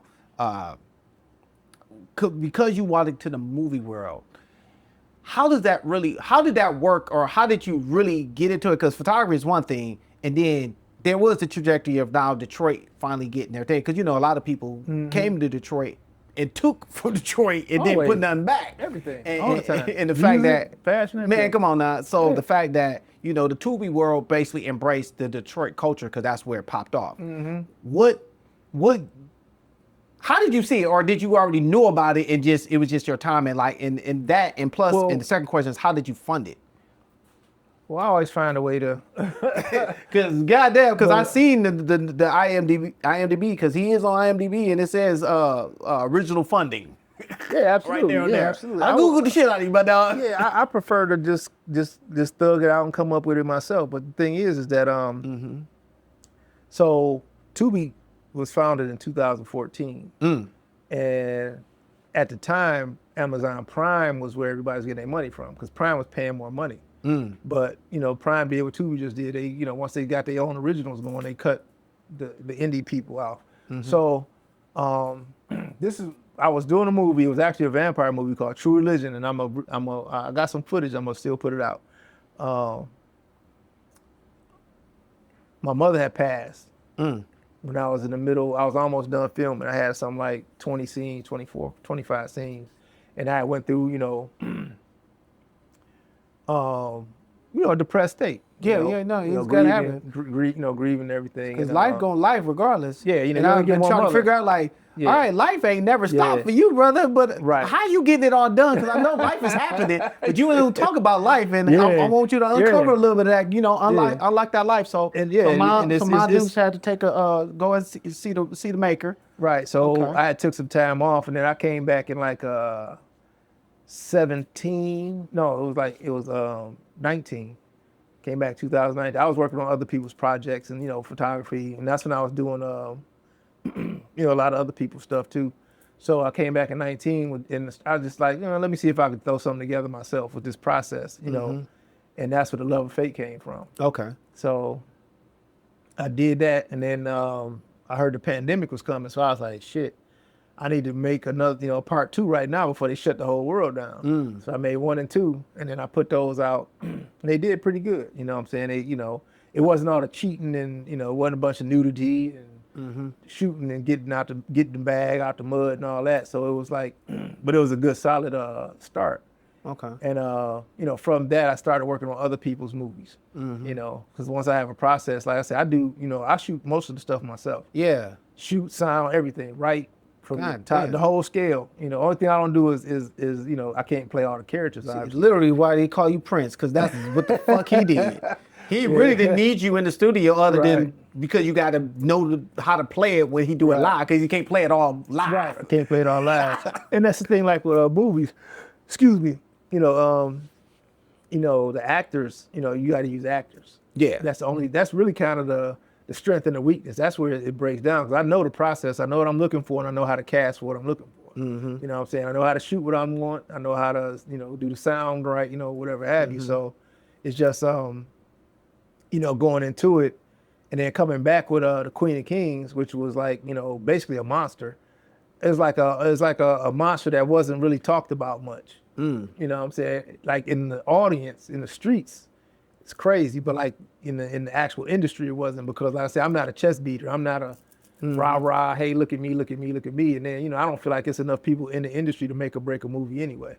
Not anymore. If you say let's say if it's 5,000 people and all them people watched your movie 3 times, that's what, $25? You know, so you know, why play to the band? You got to play to the audience. Amen. You know what I'm saying? So that's where the thing is, and that's a perfect segue to talk about the marathon. So with the Bulletproof Soul that's coming out, we're doing the premiere Sunday, July 26th, 7 p.m. Bel-Air Theater. I'll be on the red carpet ready to get on everybody's forehead. Red carpet.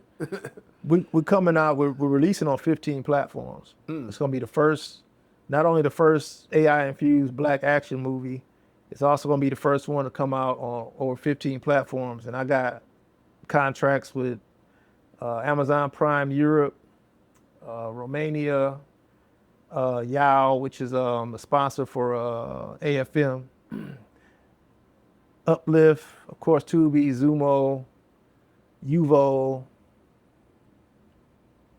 In the Black Network, Remy Ma Network, OG Network. I'm missing about 5, but y'all get the picture. It's going to don't say it with your chest, nigga. You know, so it's going to be the first time that, you know, once you get outside the fishbowl, people ask you, why are you only on Tubi? Tubi only is like 6 countries. You got 300 countries, you know, 250 countries. Why do you? And that's the fishbowl. You know, everybody's like, "Why I got a listen Tubi?" to him. He said that's only 6 countries. Right. That's only. We 6 ain't countries. even made it around the city. We ain't made it around. Right. You know what I'm saying? So, you understand the mentality that they Right. still ain't made it. Dearborn, Detroit, and Southville. You're talking about countries off the bell. You know what I'm saying? Well, yeah, you gotta look at territories and countries. I gotta make 6 different edits for this movie because some territories don't like profanity. You're not gonna get on it. You know, profanity is like a big thing, a big no-no in the world. Okay. You know, you better off with nudity than profanity. They don't. If you ever watch like the English movies, you know, from Europe, they call people wankers and piss off, and you know but they don't never really go into profanity. You know, same thing with the African movies. You watch on Netflix, they don't really, you know, they get naked, have sex scenes or whatever, but you don't really hear profanity. So you got to really think about that. You know, going in the writing and the, you know, directing and producing, you can't really have that. You know, you just can't. That's just. The government's restricted. Okay. You know, like, you know, China, you know, the government restricted. And then, you know, most of the countries I've talked to, they don't even get Tubi. So when I say, well, I got a hot movie on Tubi, they're like, well, so, you know, over here is Showmax. You know, I got, Showmax. Showmax is he's Afro in China. TV. He's in China, y'all. China is hard. China don't like Black people. But China, but they love us though. The people love. They do. The people love it. The government hates the influence. The government, but they hate to see their people rapping. They go against it because they show. But it is what it is, man. Them Asian folks, folks love us. The whole world does. Man, But come on, it's just getting out there, man. Afroland TV, and Showmax. Showmax was #1 in Africa until Netflix went over there. Netflix went over there and just cleaned house out. So Showmax is probably like about 2, number 2 or 3. But you know, it's a start. You know, you just get your feet wet, man. Put it out there. You know, and they reached out to you. Yeah, and then I reached out to a lot of them. Okay. Because, they had the online marketplace. Well, what people don't know, this is free game. A lot of people spend their time on Facebook and Instagram and TikTok because that's where people are. That's where your audience is. But your business end, your back end is on LinkedIn. Right. You go on LinkedIn and you can get the CEO of Paramount, the CEO of Tubi is on there, the CEO of any platform, TV show, network, whatever. They people is on. That's how I got in touch with Tubi.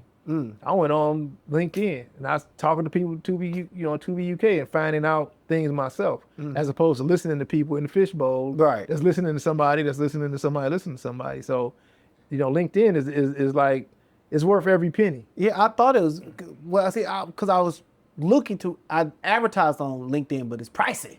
That's a heftier ticket. People are on there. You got CEOs of the beer companies, the car companies. You got really the managers, people's agents, sports agents. Yeah. That is the business mecca of the internet is LinkedIn. You can go in there right now with the free account and type in a network or a company, and you'll see all the people on there that work there. All of them. You can dude, some of them you're gonna need a pro plan for because they just protect. They only want to talk to people that's paying. Right. That's how you filter out the riffraff. Yeah, you got to do that. They right there. I talked to so many people, man, and it's you can't beat it. You got to know. You got to teach yourself. Yeah. And we're talking about like a lot of people that get hot in the city. Even if you're a party promoter in the city, once you get hot, now you need to do your party in Cincinnati. Yeah. We taking buses. We're gonna be in Cincinnati. We're gonna traveling. We're gonna go to but they don't do that. They stay right there. And as soon as next thing you know, Chrysler. Yeah. Nothing wrong with Chrysler, Sean. Yeah. But, or Amazon. Or Amazon. Or nothing. But the thing is, if you really dude in that magazine, I think his name is Kenny something. He was called himself a lifestyle specialist. But he was basically a party promoter. Yeah. He was MCing. Next thing you know, he started doing the lifestyle thing with the suits and the ascots and stuff like that. And next thing you know, he's doing concerts. Next thing he on TV. It's like you have to keep, just because you start right here doesn't mean you're supposed to stay here because you master this level. You master the level, you move to the next level. Amen to that. And it never ends till you're in the grave. You never know what's going to take you. Like, Steve Harvey, he started off, stand up, hosting Apollo.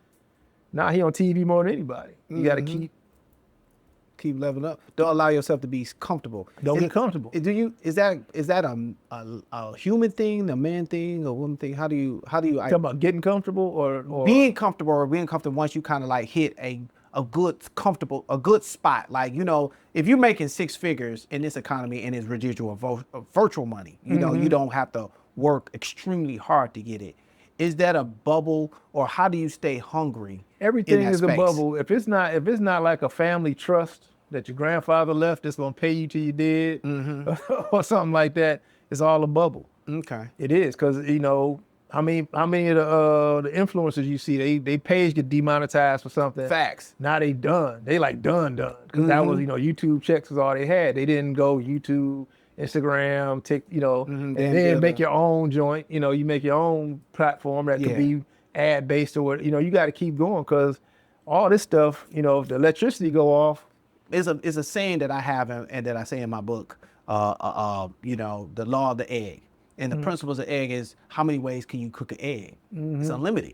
Right. But you still have the egg. So you can start with that original idea, but you can make it as versatile as you want to be. Right. Because everyone says don't put all your eggs in your own basket. And my philosophy is totally different. Right. It's like, no, put your eggs in a basket, but just know how many ways you can cook this motherfucker. Right. You can eat well off of that. Right. You know what I'm saying? Yeah.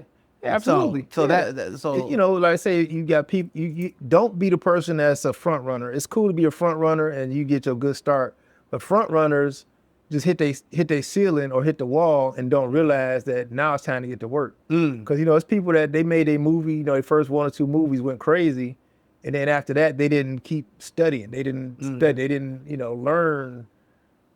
Just like a rapper with a one-hit wonder. You got that one hit. Okay, now where's the album at? It's like, oh shit. Okay, where's the next hit? Well, if you study music theory, you know how to make a hit. That's how Michael Jackson can make a hit. That's how Prince. There's a science and a psychology. Is a formula to making everything. Comedies, you're supposed to have a joke every 15 seconds. If you having like an action movie, like a John Wick. John Wick Part 1 was actually a slow start for them. Like you had the first 5 minutes, they killed the dog. Now the rest of the movie, I'm killing all you. You know what I'm saying? But the first 5 minutes, even Power. You go back to that first episode in season 1 of Power. That first 10 minutes was crazy. You pull up to the club, you come in club crazy, you get called down to the basement, you got to shoot somebody in the head, you got to come back up. Somebody gets stabbed in the elevator. It's a bachelor party. Hey, we got to shut everything down.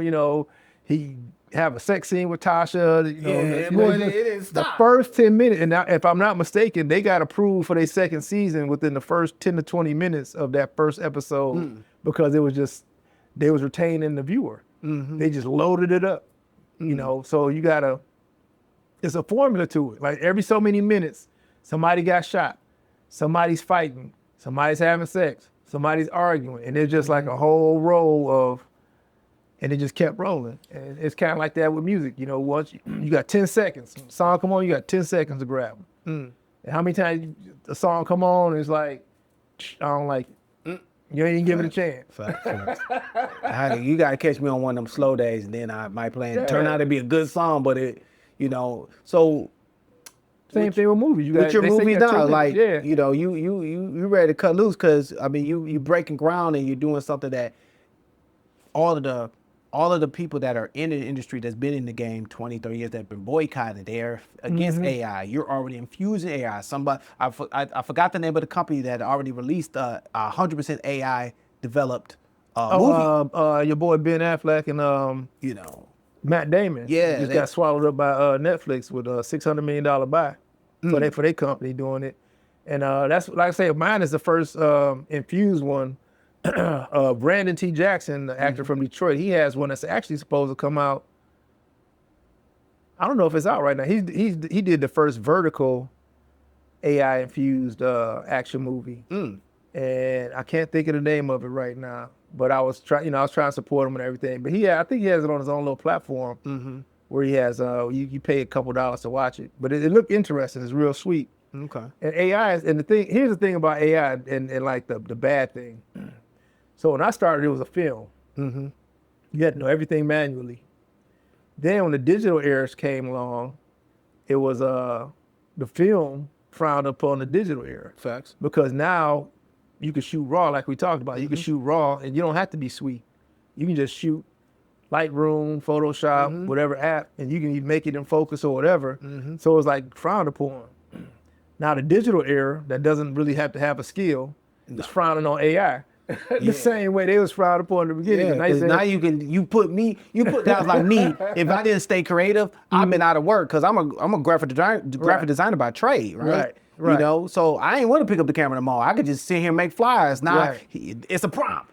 It's a prompt, and they win it. It's a prompt, and they do some designs of damn good flyers too. And chat is free. You get six. You can get 3 tries. Yeah, for free. So then you got Gemini that's free. You got free option, and then you got a Mid-Journey. You got a list. And I'm all in there. And then Luma AI is dope. Yeah, I haven't played with that one yet, but it's very realistic. Luma is very, very realistic. I've been ready to get my money up because when you're throwing money into that AI bucket and you don't got a plan with that bad boy, you gonna burn a lot of money. Yeah, trust me, I know. and even having a plan, like with my film, it updates so much on the platforms. So like what I'm doing now, I'm actually redoing something I did a month ago because the updates are so drastic that what I did then doesn't even look good to me now. Nobody else has seen it, so it'll work.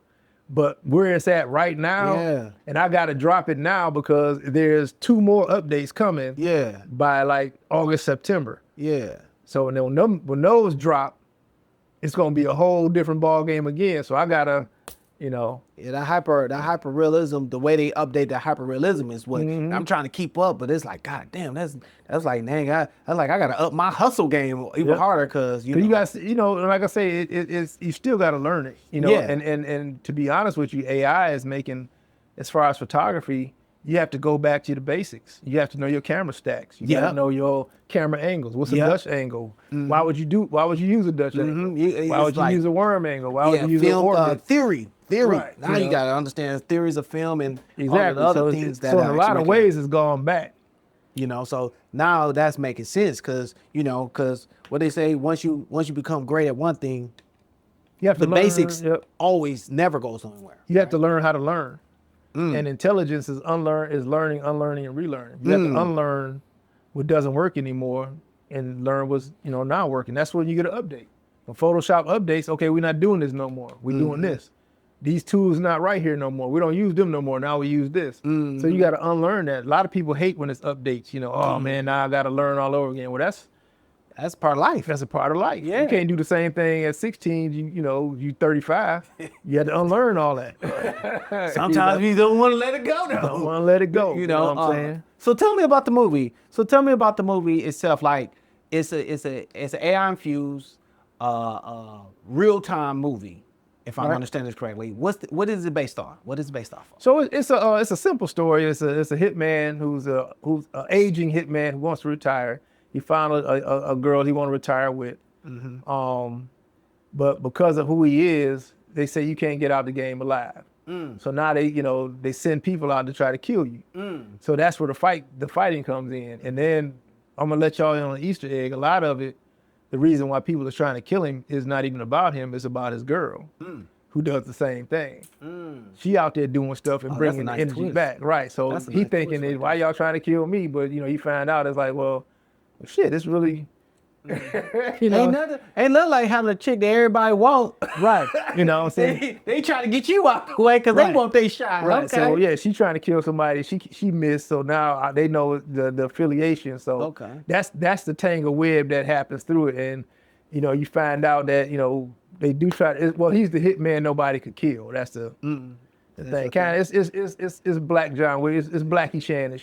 Cause I started laughing when I see your big ass to this little ass pillar and he missing because y'all both about to go to get the bacon and y'all both get to shoot. I said, okay, so you can't, this nigga really can't shoot. Right. Now y'all about to get the bacon on each other. 280-pound dude standing behind little pole. I said, oh my God. With a laser. With laser. With a laser.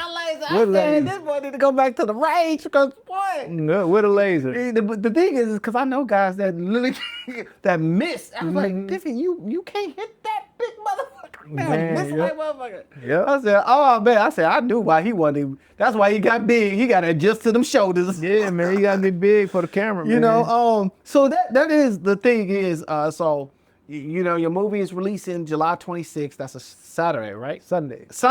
Sunday evening, 7 p.m., July 26th. Bel-Air Theater, 10100 East 8 Mile, the legendary 8 Mile.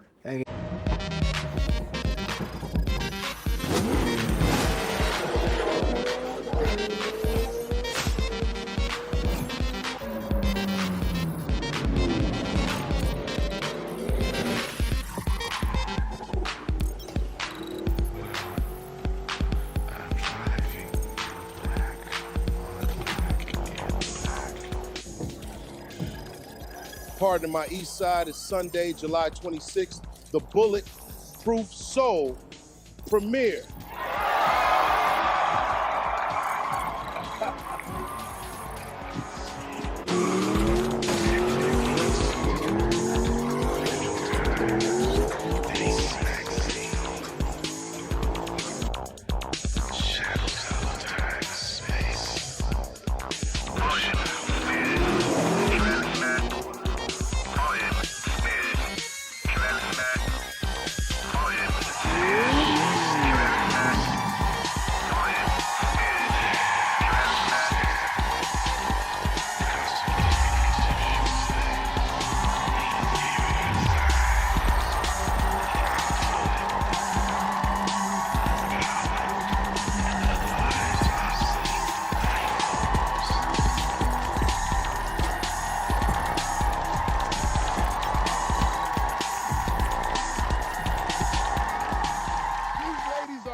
holding it down live from the 48205, man. Red Zone, baby. All right. We got a high proof situation in the building, dog. Last week we did 120, dog. The Proof Hunters has taken it. Don't forget to watch E-Block Radio on YouTube.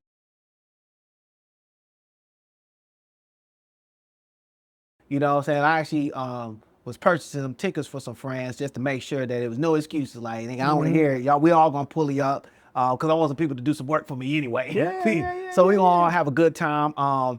They do sell liquor.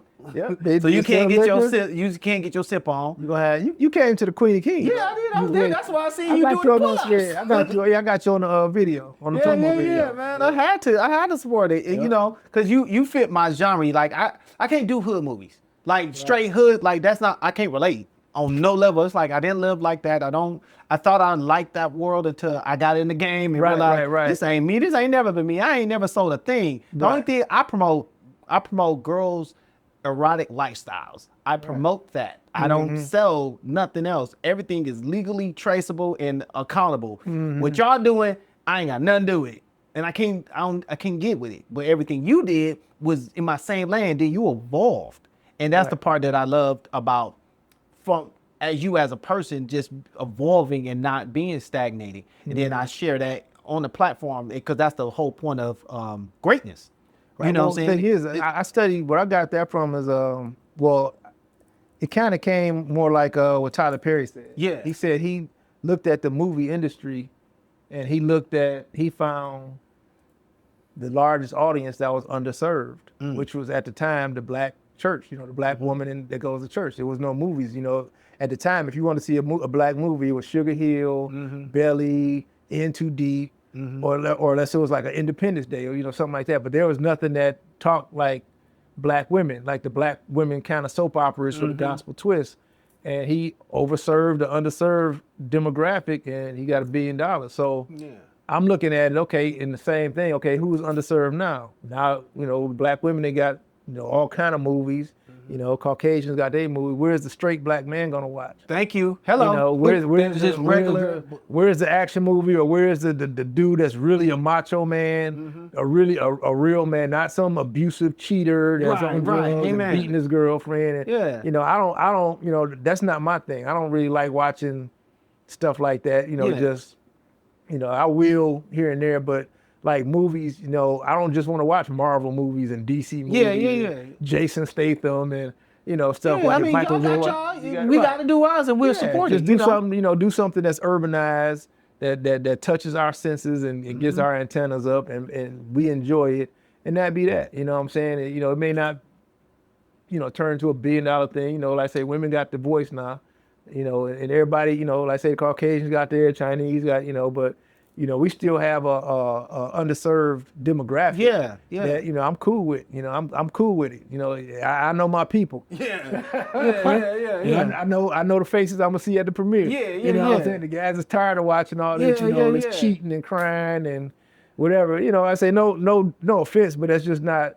I'm not a fan of the man beater era. I don't get it because it's like we're nowhere near as bad as they're projecting out to be. And the bad thing is that is sisters of color that's writing those roles. Come on, man. For the Black men. Like, okay, the rabbit got the gun, you start shooting other rabbits. You know what I'm saying? No, that's not what you're supposed to do. You're supposed to show the good side of what you do. Like, even in the city, I've always shown the good side of Detroit. Yeah. The fountains. I just did the DIA today. I got in, the fountains and the good graffiti and show people in a different light, and you can have drama and strife without it being just the low down, dirty, jackleg, motherfucker, back slithering, heathen heifer hole. That's the whole premise of like why I created this show. The whole show was to show that like there is so much greatness in here. Because you might start one way. You won't get your money how you got to get it how you live it based off your environment. But there is an evolution to it. There is a place where that you could evolve, and then next you're a president of the United States. Not anything, you know what I'm saying? Anything is truly possible. And, but you gotta. If we're the ones that was given the gift Like you were obviously given a gift. Hell, you was birthed into the goddamn gift. What the fuck? You got 2 tall, attractive parents that was in creative, winning in creative. Then you had a bodyguard for a sister that could whoop ass. And then you had athleticism, speed. and you was a hustler in the burn again. And then, come on, man. Like, the greatness was all over you, man. There's no excuse. The only thing you had to do was just get big. And as you can see, this motherfucker's big. Like, I don't feel big. You don't feel big until he got into that shirt. And that shirt said, listen, help. This is extra large, baby. You know what I'm saying? See, if I seen you coming, I'm not about to fight you. But real talk, though, man. I appreciate you, and I'm just gonna say that from just man to man. It has nothing to do with hype. I was so looking forward to just kicking it with you and having this conversation. I'm thankful as fuck that you took the time out to check in with me, talk to me, and even share. Because I know you busy. If y'all haven't followed this interview, when y'all follow this video, feel this brother got a lot going on, and to take out the time out and you drop so many gems, I don't want to. I know it's got to be a part 2 because you started pulling out some philosophical, some scientific, some things that we need to talk that I want to address on a relationship here, but not relationship shit. You know what I'm saying? I got you. That I was like, well, what we have to pivot in the relationship space is to start talking about our relationship with ourselves. Amen. Because that's right. That's the reason why our relationships everywhere else is failing, because we don't have a relationship with ourselves. Yeah. We got to be nicer to ourselves, kind to ourselves. We got to be honest and accountable with ourselves that, we make the decision. Yeah. And I think we need to also pivot into the parenting space. Everybody got this, who should go 50-50, who should sit down on their shit or pee or whatever, all the stupid stuff. Well, what are your kids doing? The women and men that people are complaining about was raised or misraised by somebody. The 2000s was the kids that wasn't checked at all. So they came out in the world, and when you try to check them, they want to fight, or you a hater, or whatever, because they wasn't disciplined. So if you don't have a discipline in your foundation, you're gonna wind up with a discipline the hard way. It's hard to learn discipline when you're old. It's hard. Try to start working out when you're 32, 35. If you ain't been lifting weights or nothing since you was it's hard. Yeah. Try to start eating right, cutting that pizza out and all. It's hard. If you discipline is really difficult if you're not conditioned to what it is. And that's what we're dealing with. And we keep raising, families with the kids is the boss. They try the single mom is submitting to the kid. Yeah. Anything they want, they bend over backwards, ask the kid what they want to eat every day. Because it definitely done beat the male figure out unless he's subservient to her. And we really get all into the. We don't get all. We can talk about this forever. That's a part 2. But there's a side note. Do you have any little people? I don't have no kids. You have no kids? No kids, bro. Projections, suggestions on that? Because at this point, anybody that get your seed, they got a serious one right there. That's probably my fiance can't have kids. I'm getting married next year. Oh shit! Yeah. Shit! So she's my partner, man. She came. We reconnected. We met in high school, and then we all stayed in touch, and we reconnected 2 years ago, man. And we had the conversation. We talked for about a good 6 weeks about what it would look like if we came together. And that's something else too, is people don't have that relationship negotiation. This is who I am, this is where I came from, this is what I like, this is what I, and honestly, just hey, this is what it's gonna do. And she was right there. She had never had that before. Somebody, normally women get somebody that's just trying to have sex with them. Yeah. And they tell them all kind of stuff. But I laid it, she knew what she was getting. But I always do that. I'm always like, hey, look, this is what it is. This is what it is, this is what it isn't. You know what I'm saying? This is what I expect. If we're gonna do this is what it's gonna be, and you check in with that person. Okay, we talked a couple weeks ago. How you feeling? How so far? What's up? It's just like checking on your car. Okay, I have my oil change. Time to do it again. Let's go check it out. See if there's anything. How you feeling now? What's going on? So it's just made a relationship with everything takes work. Your relationship with food takes work. Yeah. Everything. So you gotta we have to expand the relationship space to get really to the problem. Not having a bunch of grown children, screaming at each other, talking about, having 9 baby daddies is okay. You know, Make and you it waiting make on the sense. 10th guy to be rich to come take care of all of them. Make it make sense like that. You know, make it, yeah, you know, Make like it that's a make good sense. business deal. And then you got the guys that ain't doing nothing, they ain't got no motion. They want, you know, some influencer type chick to sit there and play video games with them. You ain't got it like that, bro. Like I said, man, You know, I want to unlock a whole lot of levels, but we can do a part 2, bro. man, I'm I here till the appreciate 28th. You're here to 28th. Oh, cool, bet. So I'm definitely about to. We're gonna put that in. Y'all see it. I'm about to slide in on this bad boy and just then because you had got you some greatness in the building. You feel me? I got to do my shameless plug. You feel me?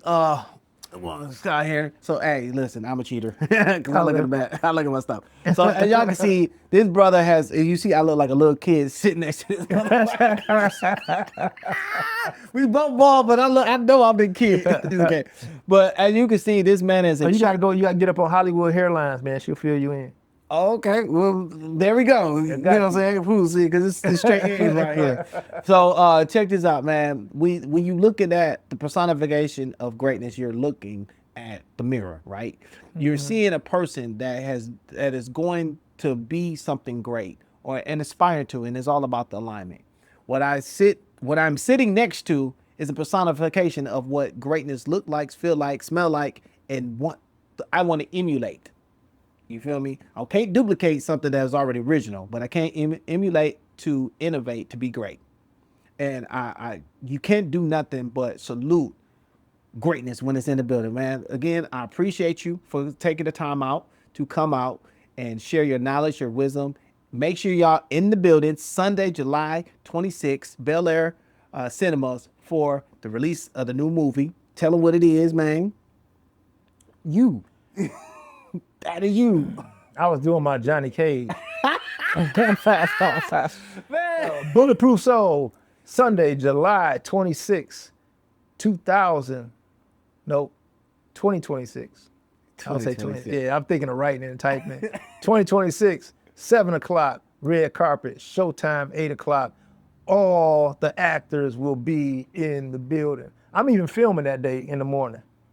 I'm filming a movie called Bishop early the 26th. And then I'm gonna go home, you know what I'm saying, get myself together, and then I'll be at the premiere. See, as you can see, make sure y'all go and tap into TreagenKierStudios.com. Get all the, I will say it, behind the scenes, before the scenes. I'll be on the red carpet at 7 o'clock sharp to interview the actors and actresses that's coming into the door. Make sure y'all can get yourself an opportunity to get on camera with your boy, because your boy is viral. Your boy is going many million places with this brother. I already look like I'm gonna be on his coattails while he's jumping all over the world. I'm right there with him. Man, at the end of the day, I need y'all all to stay healthy. Let us all become wealthy. Treagen, Don P, we are out. Here we go, bro. Yes, sir.